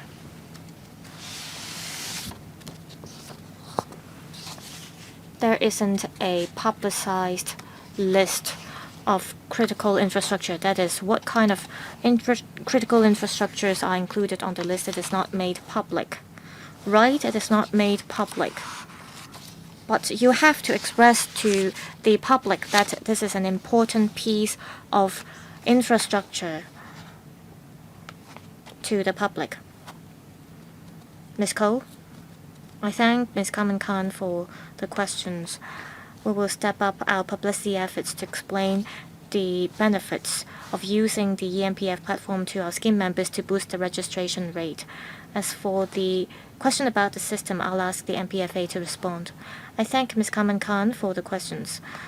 Whether it is a critical infrastructure, like Ms. Kamen Khan said, the MPFA is keeping a lot of information in our system, so we attach a lot of importance to the system. We abide by the high standards in terms of the design as well as the operation of our system. When we designed the system, we already incorporated security features into the system. In terms of the design of the contract, we also drew reference from the requirements imposed by the then OGCIO as well as the current DPO. We abide by the high standards when we designed the security system, and as we build the system, we kept conducting audits. We asked a third-party auditor to check whether the system was up to standard. And before we launched the system, we also conducted another auditing check to make sure that the security level was up to standard. And every year we conduct the security assessment.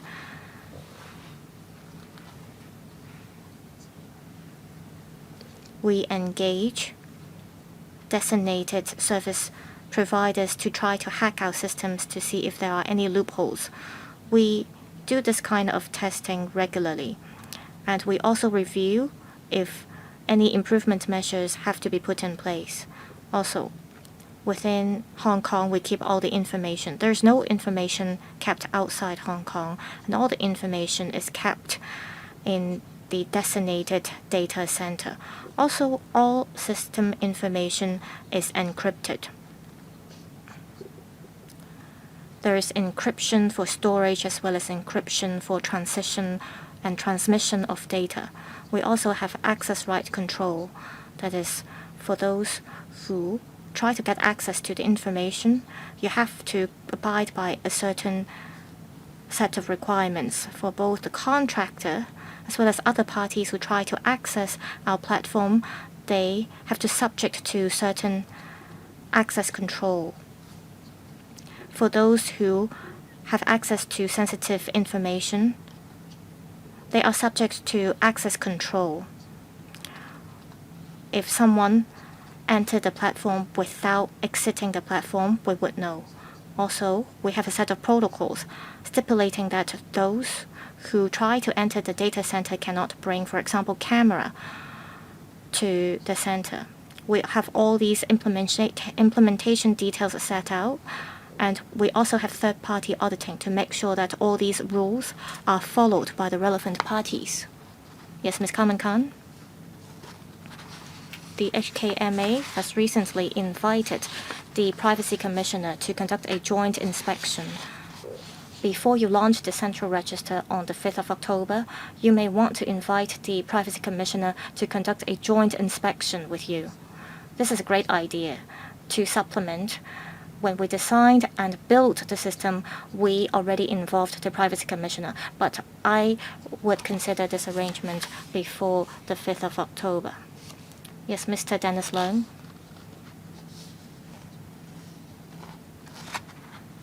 With the onboarding of the last batch of trustees, all MPF will be processed in a centralized manner, and it shows some kind of victory on the government side. Actually, there was the abolition of the MPF offsetting arrangement starting from the 1st of May last year. And there was the arrangement for the government to settle the contribution for low-income persons. With the migration of all the trustees, I want to know if the system is mature enough to handle the new arrangement. Also, with the abolition of the eMPF offsetting arrangement,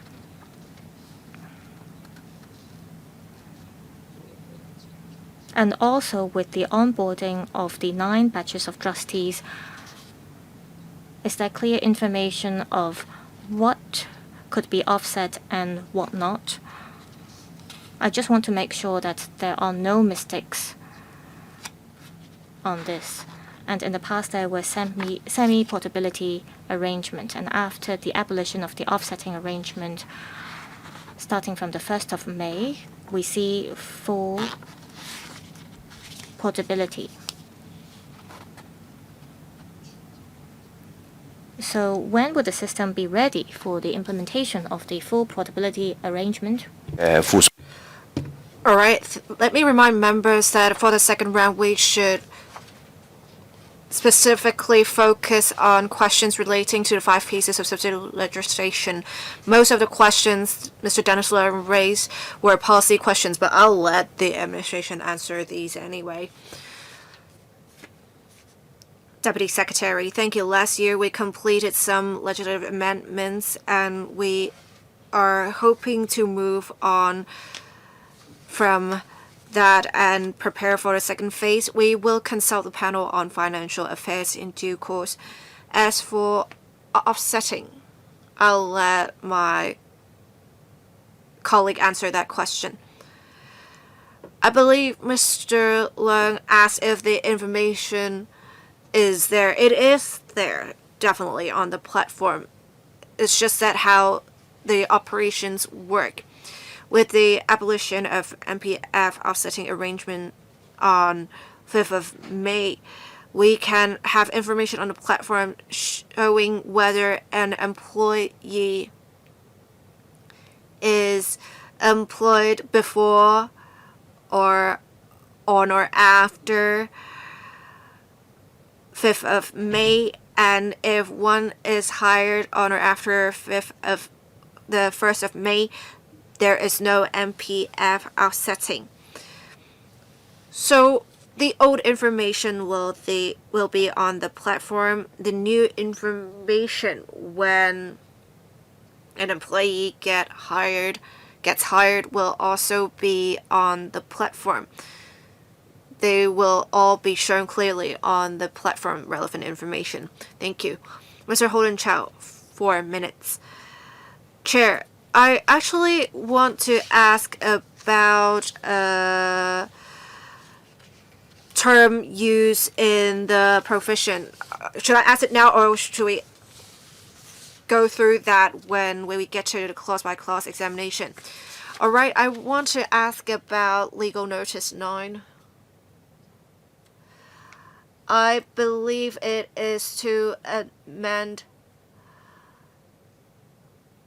sub-legislation J. So you will add the different funds in the schedule, say starting from 357. But then if you look at the unamended schedule in Chapter 485, I think the numbering is not right. Should we really start from 357? This is the only question I have. Who's going to answer this question? Thank you. In LN 199 of 2025, we have added funds 257 to 356. The legal notice came into operation on 6th of February this year. We are still updating Hong Kong e-legislation, which is why it is not reflected at the moment. In future, items 257 to 356 will be reflected later. Alright, so you're still updating the system, so that's what is wrong with the numbering. I'm alright with their answer. Thank you. We have the second round. I believe Ms. Comic-Con would like to speak again. Yes, I would like to declare an interest. I am serving Bank of China, and Bank of China operates eMPF business. And Mr. Chen Haofeng, I would like to declare that I am an employee of Bank of China, Hong Kong. All right. Members have asked policy questions as well as questions on provisions, the more technical questions. I believe with the questions, the Bureau, the MPFA and eMPF will give more information at the panel on financial affairs meeting in March. As the chair, I believe with 13 members having spoken, we have covered much ground in policy matters, so let's end the discussion here. I will now ask members if we should invite public submissions or if we should have a public hearing for the 5 pieces of subsidiary legislation. All right, I will just invite written submissions from the public. The Secretariat will post a notice on the electrical website inviting public submissions, and the Secretariat will, as per usual, notify the 18 district councils. We'll move on to clause-by-clause examination. We'll look at LNs 8 to 12. When we look at LNs 9 to 12, I will ask the administration and members to make use of the marked up copies. I will not quote the paper numbers here. Before we start a clause-by-clause examination, does the legal advisor wish to remind anything of members? None? All right. I will now ask Mr. Andrew Fan, Principal Assistant Secretary for Financial Services and the Treasury Financial Services 7 to speak. Thank you. I will now brief members on the contents of the 5 legal notices. First, on the 4 legal notices, that is LNs 9 to 12. For LN 9, the marked up copy is 137/2026/01. This legal notice amends subsidiary legislation of Chapter 485 to specify dates for BCT industry choice and BEA industry scheme. And after the HSBC funds, we will add the 24 funds of the BCT scheme and BEA scheme. And we will specify 26th of June and 30th of July this year, respectively, for the material day of the respective constituent funds. We will say for the 2 trustees, starting from those dates, the administrative fees charged cannot exceed those paid for the eMPF platform services, and right now the percentage is 0.37%. All right, so for 0011, I believe it will start from 357 with the funds, right? I can see Ms. Comic-Con has a question. Yes, Chair. I want the administration to explain why the material days are designated to be 26th of June and 30th of July, while the schemes have been onboarded on 26th of March and 30th of April. Why is there a 3-month gap? I also want to ask, simply put, the charges charged by the platform company of BCT and BEA,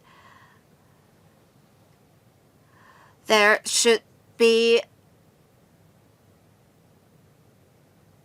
just a part of the fees charged. But then on top of that, we have management fees. So that's where the concept of the fund expense ratio, FER, that comes into play. Sorry, I was trying to find the Chinese version of the fund expense ratio. Right, so for fund expense ratio, can you tell us how you can achieve a lowering of the fund expense ratio as well? I will ask the MPFA representative to answer the question on FER. Let me first say why there is a 3-month gap between the onboarding of the schemes and the material days. The eMPF platform is a major project where there is significant investment from the government. There's also resources allocated by trustees for this project, considering how trustees have to do much work before onboarding.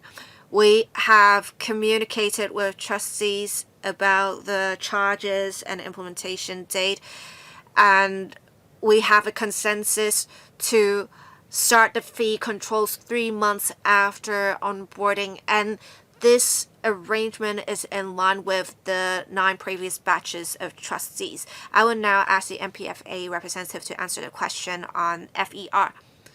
Mr. Ching. Thank you, Ms. Khan, for your question. Ms. Khan's understanding is correct. For the fee controls, the spirit is to have all cost savings derived from the use of eMPF passed on fully to scheme members. So there are 2 tools we're using for this. For administrative fees, the relevant charges will be borne fully by trustees and they cannot be passed on to scheme members.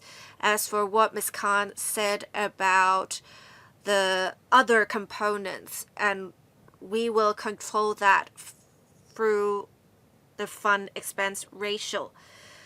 We actually have a record of fund expense ratios of funds before. Since we have a reduction in administrative fees, we will make sure the reduction is fully reflected in the fund expense ratio so that the charge cannot be charged in the other components. That is to ensure how we can reduce the costs. Thank you. Any other questions on LN9? None? Let's move on to LN10. Thank you. I will now ask members to refer to CB brackets 1137 2026 brackets 02. It amends chapter 485K, and it is again to include the constituent funds of BCT and BA scheme, and members may refer to the relevant document for the specific amendments. Basically, the amendments are to include 24 constituent funds of the 2 schemes after HSBC fund. And the 24 constituent funds are found on the relevant pages. The material days are designated to be 26th of June and 30th of July, and it is specified that the constituent funds within 6 months of the period, they need to submit an audited fund expense ratio. All right. I want to ask, what is the difference exactly between the amendments for LN9 and LN10? Well, LN9 is about how trustees cannot charge more than the platform fees they pay to eMPF, that is 37 basis points. For LN10, the two trustees are asked to give audited fund expense ratio to MPFA after the material days. Thank you. Any questions? If not, let's move on to LN11. And the paper number is CB brackets 1137/2026 brackets 03. It amends Chapter 485L. It is again trying to appoint dates for the relevant constituent funds. And we have added constituent funds of BCT scheme and the BEA scheme after the HSBC funds. There are 22 of them. On page 10 of the English version, we are adding the funds 335 to 356. And we have designated 26th of June and 30th of July to be material days. And we ask the trustees to, at the end of a 6-month financial period, to submit to the MPFA figures related to permitted percentages to verify whether the permitted percentages have been exceeded. I believe members would notice that there is a smaller amount of funds here for each MPF scheme. There needs to be a conservative fund choice for scheme members, but this conservative fund is not subject to the fee control under the eMPF platform. Instead, there is another set of protocols for these conservative funds. So when these schemes get on board to the eMPF platform, we do not impose the same fee control requirements to the conservative funds. That's why there were a total of 24 constituent funds in LN9 and LN10. For LN11, the fee control requirements do not apply to the conservative funds. That's why there are only 22 constituent funds. So there is a smaller number of funds here, right? Ms. Carmen Khan?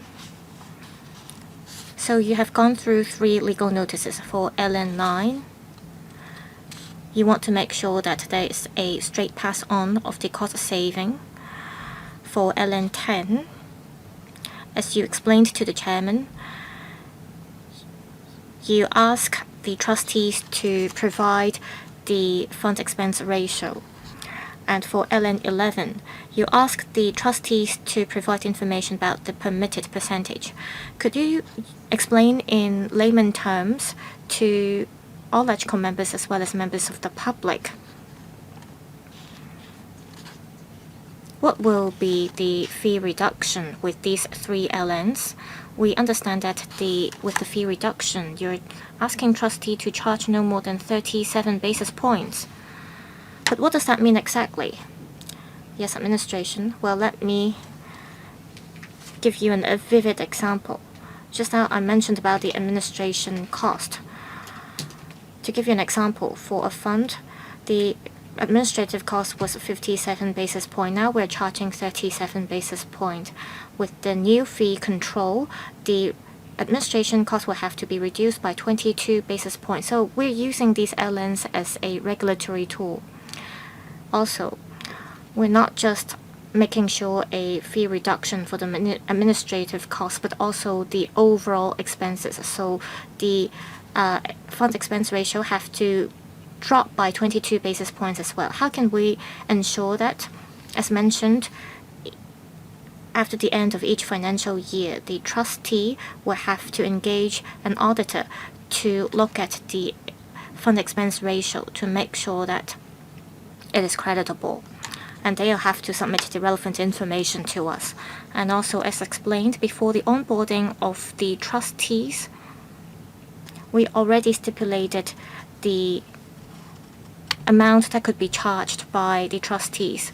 So we have to make sure that the expense or the cost could be reduced by 22 basis points. That's why I used the term permitted percentage. As mentioned, we want to see greater fee reduction every year, so the permitted percentage will drop every year. And if we compare the permitted percentage as well as the audited FER, we'll be able to ensure that the trustee is lowering the cost. No trustees should charge more than the amount they should, but if there is such a situation, we have a mechanism in place to make sure that we can recover the cost. Well, I made a mistake. The basis point should be 37. So you have to make sure that there's a drop of 22 basis points in general. Mr. Holden Chow. Thank you, Chairman. I thank the administration for the explanation. The administration has gone through 3 legal notices for LN 9, 10, and 11. Just now, the administration explained about the drop of basis points. You have the record of the cost of the funds. You ask the trustees to submit the relevant information. For LN 11, you stipulate that the trustee have to submit within 6 months' time another set of records. My question is, for LN 11, there's a smaller number of funds covered because the conservative funds are not covered. Does that mean 6 months after this legal notice takes effect, the trustees will not have to provide information about the fund expense ratio of the conservative funds? Also, the commencement dates are the 26th of June and the 30th of July. I believe you have talked to the 2 trustees about the commencement dates. The trustees should find these 2 dates feasible. This is because the 2 trustees must lower the administrative costs as well as have all the information ready so that they could submit the information to you within 6 months' time. I believe you have discussed with the 2 trustees to make sure that 2 commencement dates are feasible. Well, these 2 trustees are the last ones to get on board to the eMPF platform. I believe for the previous batches of trustees, they had to stick to a commencement date as well. Were there cases where, for some reasons, the previous onboarded trustees were not able to stick to the commencement dates? Who will take the question? I thank the member for the questions. We have come up with the commencement dates after certain considerations, and we followed the guidelines of the government when we came up with the commencement dates. All the trustees were able to stick to the commencement dates. There were no situations where the trustees failed to stick to the commencement dates. For the other question, I defer to Mr. Chang. For LN 10, it stipulates that trustees have to submit audited information about the fund expense ratio. And this covers the conservative funds as well as the constituent funds. We want to ensure transparency, so every year we ask for this information. As for LN 11, as explained, there is another set of protocols for fee control for conservative funds, so the trustees will not have to provide information about the permitted percentage of the conservative funds. I have another follow-up question. To make sure that I get it correctly, trustees still have to submit information about conservative funds within 6 months' time. It's just that they are not stipulated in this particular LN, right? This is not covered in LN 11. Any questions from legal advisor? No, not at the moment. Yes, Ms. Carmen Khan.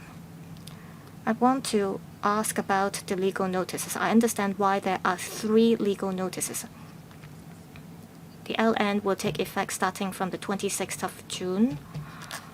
And this is the commencement date for BCT. As for BEA, the commencement date is the 30th of July. Why don't you have 2 separate legal notices for the 2 trustees? Yes, Mr. Fan. I thank Ms. Carmen Khan for the question. As you can see, we have in total 24 eMPF schemes. If there is a separate legal notice for each scheme, well, as you can see, there are 4 to 5 legal notices for each scheme. And if we do that, there will be a huge workload, and we might not be able to stick to the onboarding and the commencement date. We have to stick to the negative approach for LegCo members to scrutinize the subsidiary legislations, and we have to follow the schedule. So there were 9 batches of schemes for the 22 previous schemes that were onboarded. So there could be 3 schemes under 1 legal notice. And we drew reference from our previous experience. If we can cover both trustees in 1 legal notice, we think that it is more appropriate and it will help save our workload. Just to make sure that the commencement date for BCT is to 26th of June, but for the BEA, the commencement date would be different. That is the 30th of July, right? Legal advisor, we did not notice any issues with this.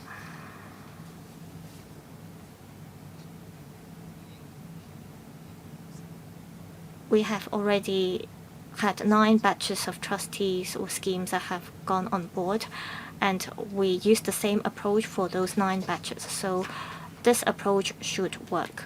We also have LN12. And LN12 is similar to the other LN. Perhaps we could look at all of these LN in a more holistic manner. Yes, Mr. Webster, could you please switch on the mic for Mr. Webster? I have one question. I know that the previous legal notices had no problems, and this batch is the last batch of legal notices. I want to know if there needs to be any provisions added to the legal notices this time in case the commencement dates could not be followed. Well, I want members to take note that the previous onboarding was conducted smoothly, and the 2 commencement dates, that is 26th of March and the 30th of April, were set after our discussion with the 2 trustees. So we're confident that we'll be able to stick to the commencement dates. In case anything comes up, we will talk to the DOJ to see if we need another set of legal notices to deal with the situation. But at this stage, we don't see that there is a need to have a separate set of legal notices. Yes, Mr. Chang?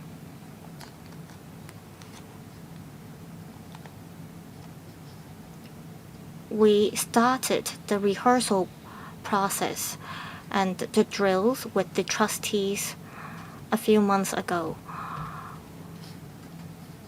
We want to make sure that the onboarding could take place smoothly, and for the previous batches, the onboarding was very smooth. We have gone through stringent rounds of rehearsals and drills. We will use the same approach, and we do not anticipate any situations where the onboarding would fail. I'll ask Mr. Fan to go through the last legal notice, the 4th legal notice, that is LN12 of 2026.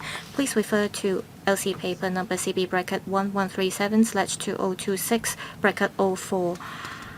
This is to amend Cap 485 subsidiary legislation, and this is to specify the commencement dates for the BCT as well as the BEA schemes. On page 2 of the legal notice, we are adding, after the HSBC fund, the BCT fund as well as the BEA fund. They are items 23 and 24, and it stipulates that the material dates are the 26th of March 2026 and the 30th of April 2026. It stipulates that the two trustees will have to implement the scheme administration function starting from the two dates. Mr. Robert Lee, I understand LN12 is about mandating BCT and BA to make use of eMPF for their scheme administration functions, and the material days are designated. There is a 1-month gap between the onboarding of BCT scheme and the BEA scheme.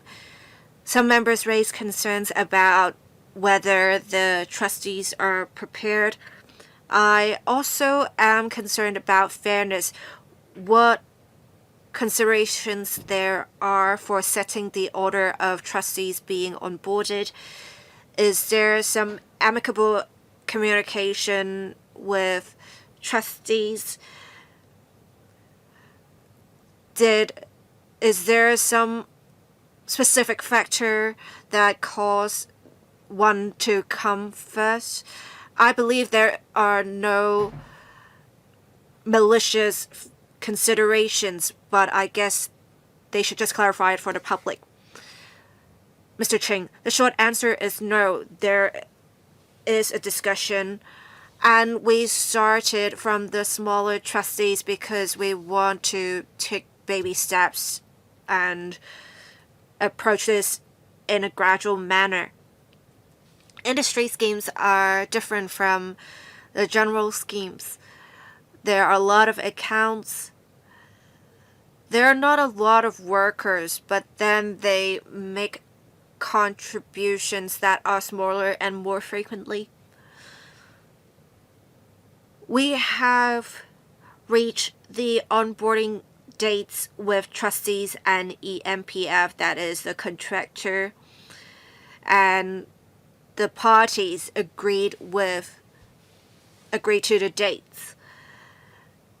The dates are reached by the actual discussions, and we have decided that for BCT, the onboarding date would be 26th of March, BEA would be 30th of April. I can see that there is good order before with trustees being onboarded, but then we have two companies being dealt with in the legal notice. I assume there is some similarity involved that made you group the two trustees. I understand there is fair treatment and there are discussions that happen beforehand. As long as the trustees are okay with the order and there's no problem with fairness, I am okay with that. I just want to seek clarification on this from MPFA. Right, there are no such issues at all. None of those that Mr. Lee mentioned. Thank you. Ms. Kamen Khan. I have a question on drafting.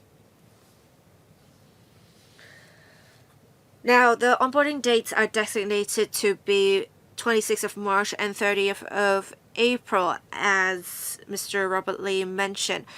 And you talked about the functions outside of specific functions. So what is a specific function exactly? The industry schemes cover the casual workers. So the specific workers may have accounts with both BEA and BCT. I hope that you can communicate to workers. Otherwise, there may be confusion as to why they have accounts with both schemes, but then they only get lower fees for an account starting from 26th of June and the other account starting from 30th of July. Deputy Secretary. Thank you, member, for your comment. We'll continue to follow up on communication. As for the question on specific function, I will ask my colleague, Mr. Fan, to answer this question. The definition of specific function is actually in the relevant subsidiary legislation. It is referring to Chapter 485A, Section 153. There is a definition for specific function that for the transfer of accrued benefits between trustees, administrative work relating to this, it is a specific function. Before the trustees are onboarded onto the eMPF platform, some administrative work has to be done in relation to the transfer of accrued benefits. So we have to wait until 5th of October when the last industry scheme is also onboarded that the function will be taken up by eMPF. So we have particularly taken out specific function, and in future it will be performed by eMPF. So this is what specific function is about. I actually reviewed relevant legislation. I just wanted to give the administration a chance to explain to the public what specific function means. Basically, when a member chooses to transfer from one scheme to another, the trustees would have to deal with that on their own, but with the central platform, there is no need for one trustee to notify the other. All right, thank you. All right, we have looked at LNs 9 to 12. Do members still have general questions on the LNs? If not, legal advisor, do you have any comments on the Chinese or English version of the pieces of subsidiary legislation? We have not identified any legal or drafting issues, Chair. All right. So we have completed scrutiny of LNs 9 to 12. Let's look at LN 8 now, and I will extend the meeting by 15 minutes. Thank you, Chair. The fifth legal notice we're going to look at is LN 8. Because we are not amending existing laws, we do not have marked up copies. Please refer to just LN 8. It designates for sections 80, 100, and 106. They are to come into operation on 30th of April 2026. It is to simplify the procedures for transferring accrued benefits after all trustees are onboarded on eMPF, and the relevant administrative work will no longer be handled by trustees. Instead, it will be handled by eMPF platform. And in paragraph B, for Section 19 insofar as it relates to new Section 19S and Sections 85, 92, and 94, as the Deputy Secretary said earlier, with this provision, we are repealing the two registers kept by trustees, and we will make use of the central register of the eMPF. So basically, it is the commencement date for 5 sections. We have Trench 1 provisions and Trench 2 provisions. Trench 1 would be 30th of April. Trench 2 would be 5th of October. I can see that 2 members have pressed the request to speak button, Ms. Kamen Khan. Trench 1 provisions are to come into operation on 30th of April. The administration said earlier, because transfers between trustees will be done on the central platform, so you will be commencing the relevant provisions on 30th of April. The Trench 2 provisions will come into operation on 5th of October, and Section 19 is only valid as long as it relates to the new Section 19S. And what does 19S refer to. It is about on top of the part about central register. Workers can ask the system operator, that is eMPF, to provide some information upon request. So can you take this opportunity to us that with the section coming into operation, section 19S, what kind of mechanism is available to workers for them to obtain information? The speaker's microphone is not on. Right. For section 19S, if a scheme member has registered on eMPF, the information covered by section 19S is already available on eMPF platform, and they can obtain relevant information on eMPF platform. But if there is a scheme member who has not registered on eMPF and they wish to obtain relevant information, they can get into contact with eMPF and obtain relevant information. Can they provide what kind of information it is? I actually have such information, but perhaps they can make clear to the public what it is. I will ask my colleague to answer this question. On 5th of October, after 5th of October, eMPF has to keep a central register, and the information is included in 19S3, including the name, Hong Kong ID or passport number, as well as details about the accounts they have set up, the latest statements, scheme information, trustee name, and accrued benefits in the accounts, as well as what is considered appropriate to be included in the central register by the MPFA. And there is actually more information in Chapter 485A. Basically, whatever information deemed appropriate to be included by MPFA. All right, so in brackets 4, it says anyone, including the workers, even if they are not registered with eMPF, their interests are not affected.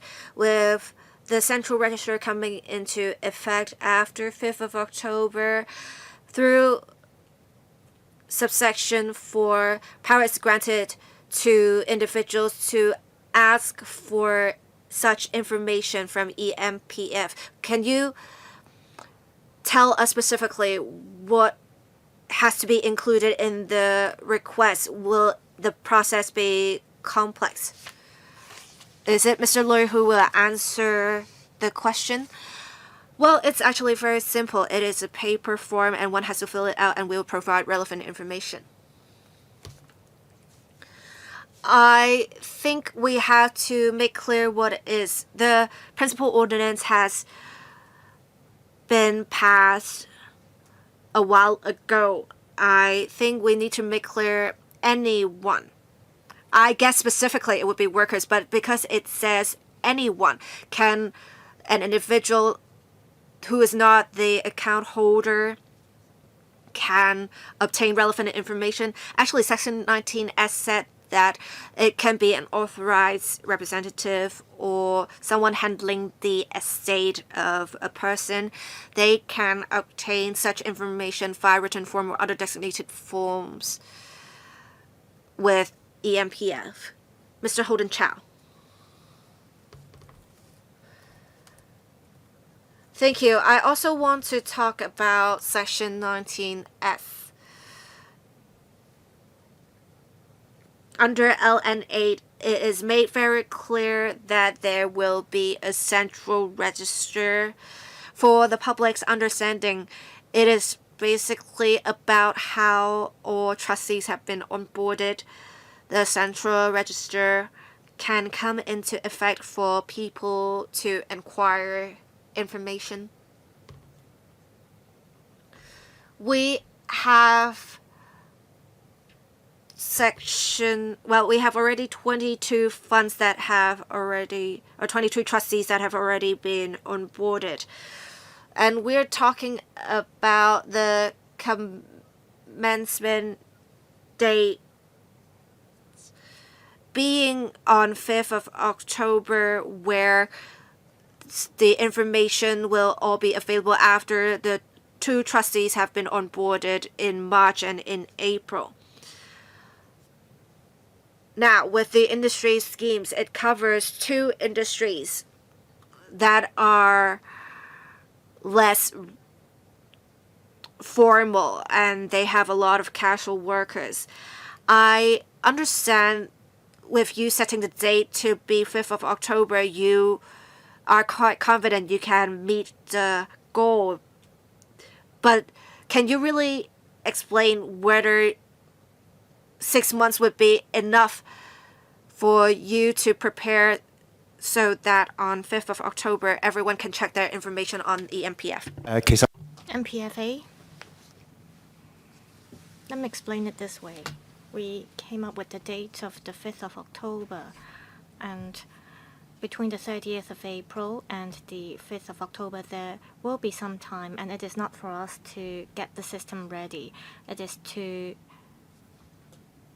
make sure that everything takes place in accordance with the law. As mentioned, there will be an annual statement to be submitted, and by the end of September, all trustees would have been onboarded, and they will be able to submit their annual statements to us. That's why we came up with the date of the 5th of October. The 2 industry schemes will get on board in March and April, respectively. And once they get on board, we will take over the administrative tasks as well as all the data. And we will be responsible for the daily operation of the system. So we set the date of the 5th of October because we want to make sure that we will be able to receive all the annual statements from the trustees. Next, Mr. Lam Wai Kong. Just now there was mentioned about Provision 7 and Provision 8. That is, one can authorize another party to get the information. Can this be done on paper only? This is because those scheme members might have migrated to the e-platform. Also, according to the LN, starting from the 5th of October this year, there will be a central register, and at the same time, 2 existing registers on personal accounts and unclaimed benefits will be repealed. My question is, will there still be a register on unclaimed benefits, or will it be incorporated into the future central register? I will first respond to the first question, and I'll ask the MPFA to respond to the other question. There was a question about the 2 existing registers that will be appealed. They will be incorporated into the central register, and there won't be new provisions stipulating this. MPFA, in relation to authorization, it will have to be done on paper. If a scheme member logs into the platform through digital means, it will have to be the scheme member himself. So if one has to authorize another party to get the information, for example, for those who are incapacitated to handle anything that has to be done on the platform, or if the estate is involved, then you'll need the authorization. Ms. Carmen Khan, bracket 4 states that any person, and any person can cover a very broad scope. Will you be the gatekeeper to make sure that the person is fit and proper? Bracket 7 and bracket 8 state that there needs to be an authorized representative, or those who handle the estate. So, from what I understand, will the MPFA be the gatekeeper to make sure that person is the suitable person? Also, if you have to make a request, you have to submit a written request. But how about the system operator, will they come up with any service pledges in relation to how they respond to the request? As MPFA, we will be the gatekeeper.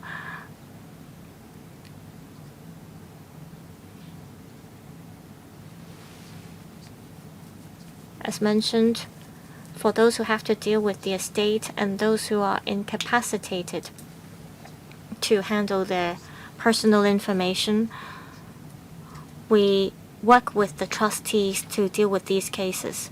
For the administrative work, we do it on the platform, but to deal with the funds, we have to work with the trustees to conduct investigation and to confirm if the requests are valid.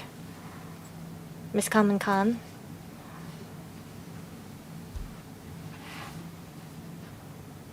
I see that the central register will be launched at the final stage.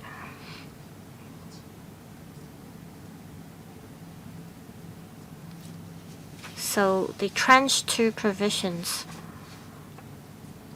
will be the last mile of this eMPF platform. My suggestion is, I hope that before 19S takes effect, that is before the 5th of October, the MPFA should work with the Privacy Commissioner to conduct a joint inspection to make sure that the system is resilient enough. I hope that you can engage otherwise a reliable third party to conduct the inspection with you. Also, I hope that you will review your existing regulatory framework. And third, you have to review with the contractor its contract to see if they can deal with the 24 schemes involving 4.8 million employees and 280,000 employers. We're going to see a huge demand from these people. We're talking about $1.5 trillion of assets. I believe the administration has heard your views. Mr. Lam Wai Kong. Thank you, Chairman. I'd like to seek clarification on this. Provision 7 states that one can authorize another party to obtain certain information. According to the MPFA as well as the eMPF company,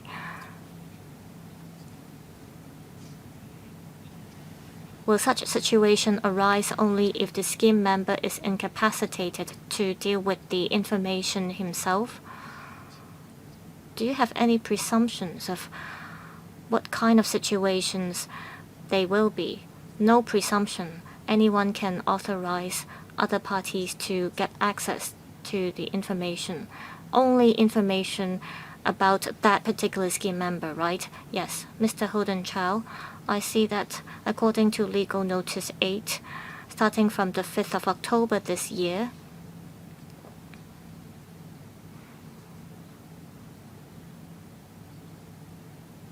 it referred to Legal Notice 40 of the MPF Schemes Amendment Ordinance 2021. It mentions about sections 85 and 92 and so on. And I checked these sections, and they are about accounts of unclaimed benefits. The relevant records will be deleted according to these sections. I want to clarify, does that mean starting from the 5th of October? For some reasons, there are unclaimed benefits, and starting from the 5th of October, the records of these unclaimed benefits will stay in the central register in case someone comes to you to claim the benefits one day. However, we are talking about unclaimed benefits, and we are ushering in a new stage for the eMPF platform. I'm not sure if the responsible organizations will pass on the message to those who are responsible for the unclaimed benefits. Of course, it might be hard for you to track those people who did not claim their benefits.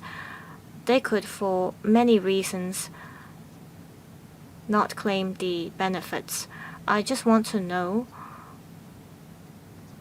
if you have talked to the relevant organizations or companies to remind people to deal with the unclaimed benefits so that you can usher in a new start starting from the 5th of October.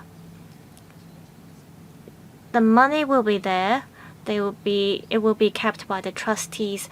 It's just that it will be displayed in a different format. This will be a major task that each onboarded trustee will have to deal with. We have already done the analysis and we have already taken note of the unclaimed benefits. We have asked the relevant trustees to reach out to the relevant scheme members as soon as possible. It could be because the scheme members have lost their account information. That's why there are the unclaimed benefits. We're talking about a sizable amount of accounts with unclaimed benefits. Some of them have been dealt with by the trustee already. The trustee will continue to keep the money there. We ask trustees to engage auditors to check all the accounts,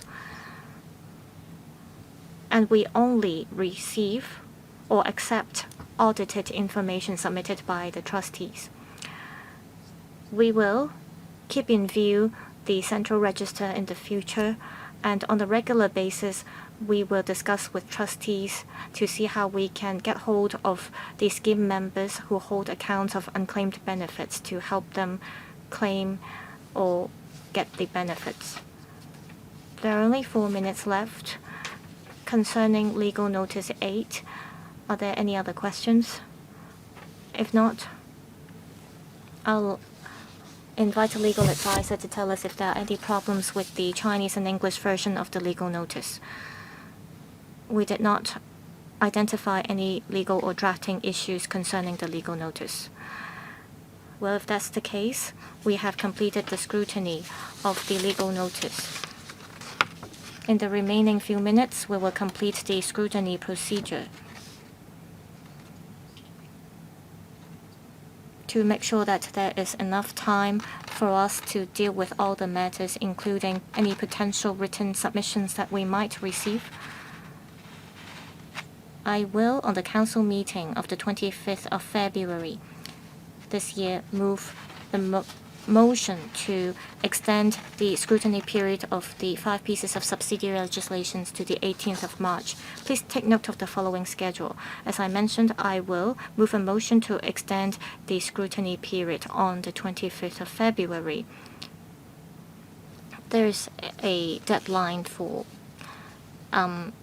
the giving notice to amend the subsidiary legislations, and that is the 18th of March. So it won't affect the legal notices that will take effect on the 26th of March.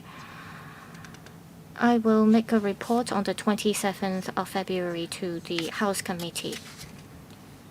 Are there any questions? Well, to allow enough time for the administration to double-check that there are no problems with the legal notice, I will decide later whether we need another meeting to talk about the subsidiary legislations. I believe in March, the administration will report to the FAP again. Now, meeting adjourned.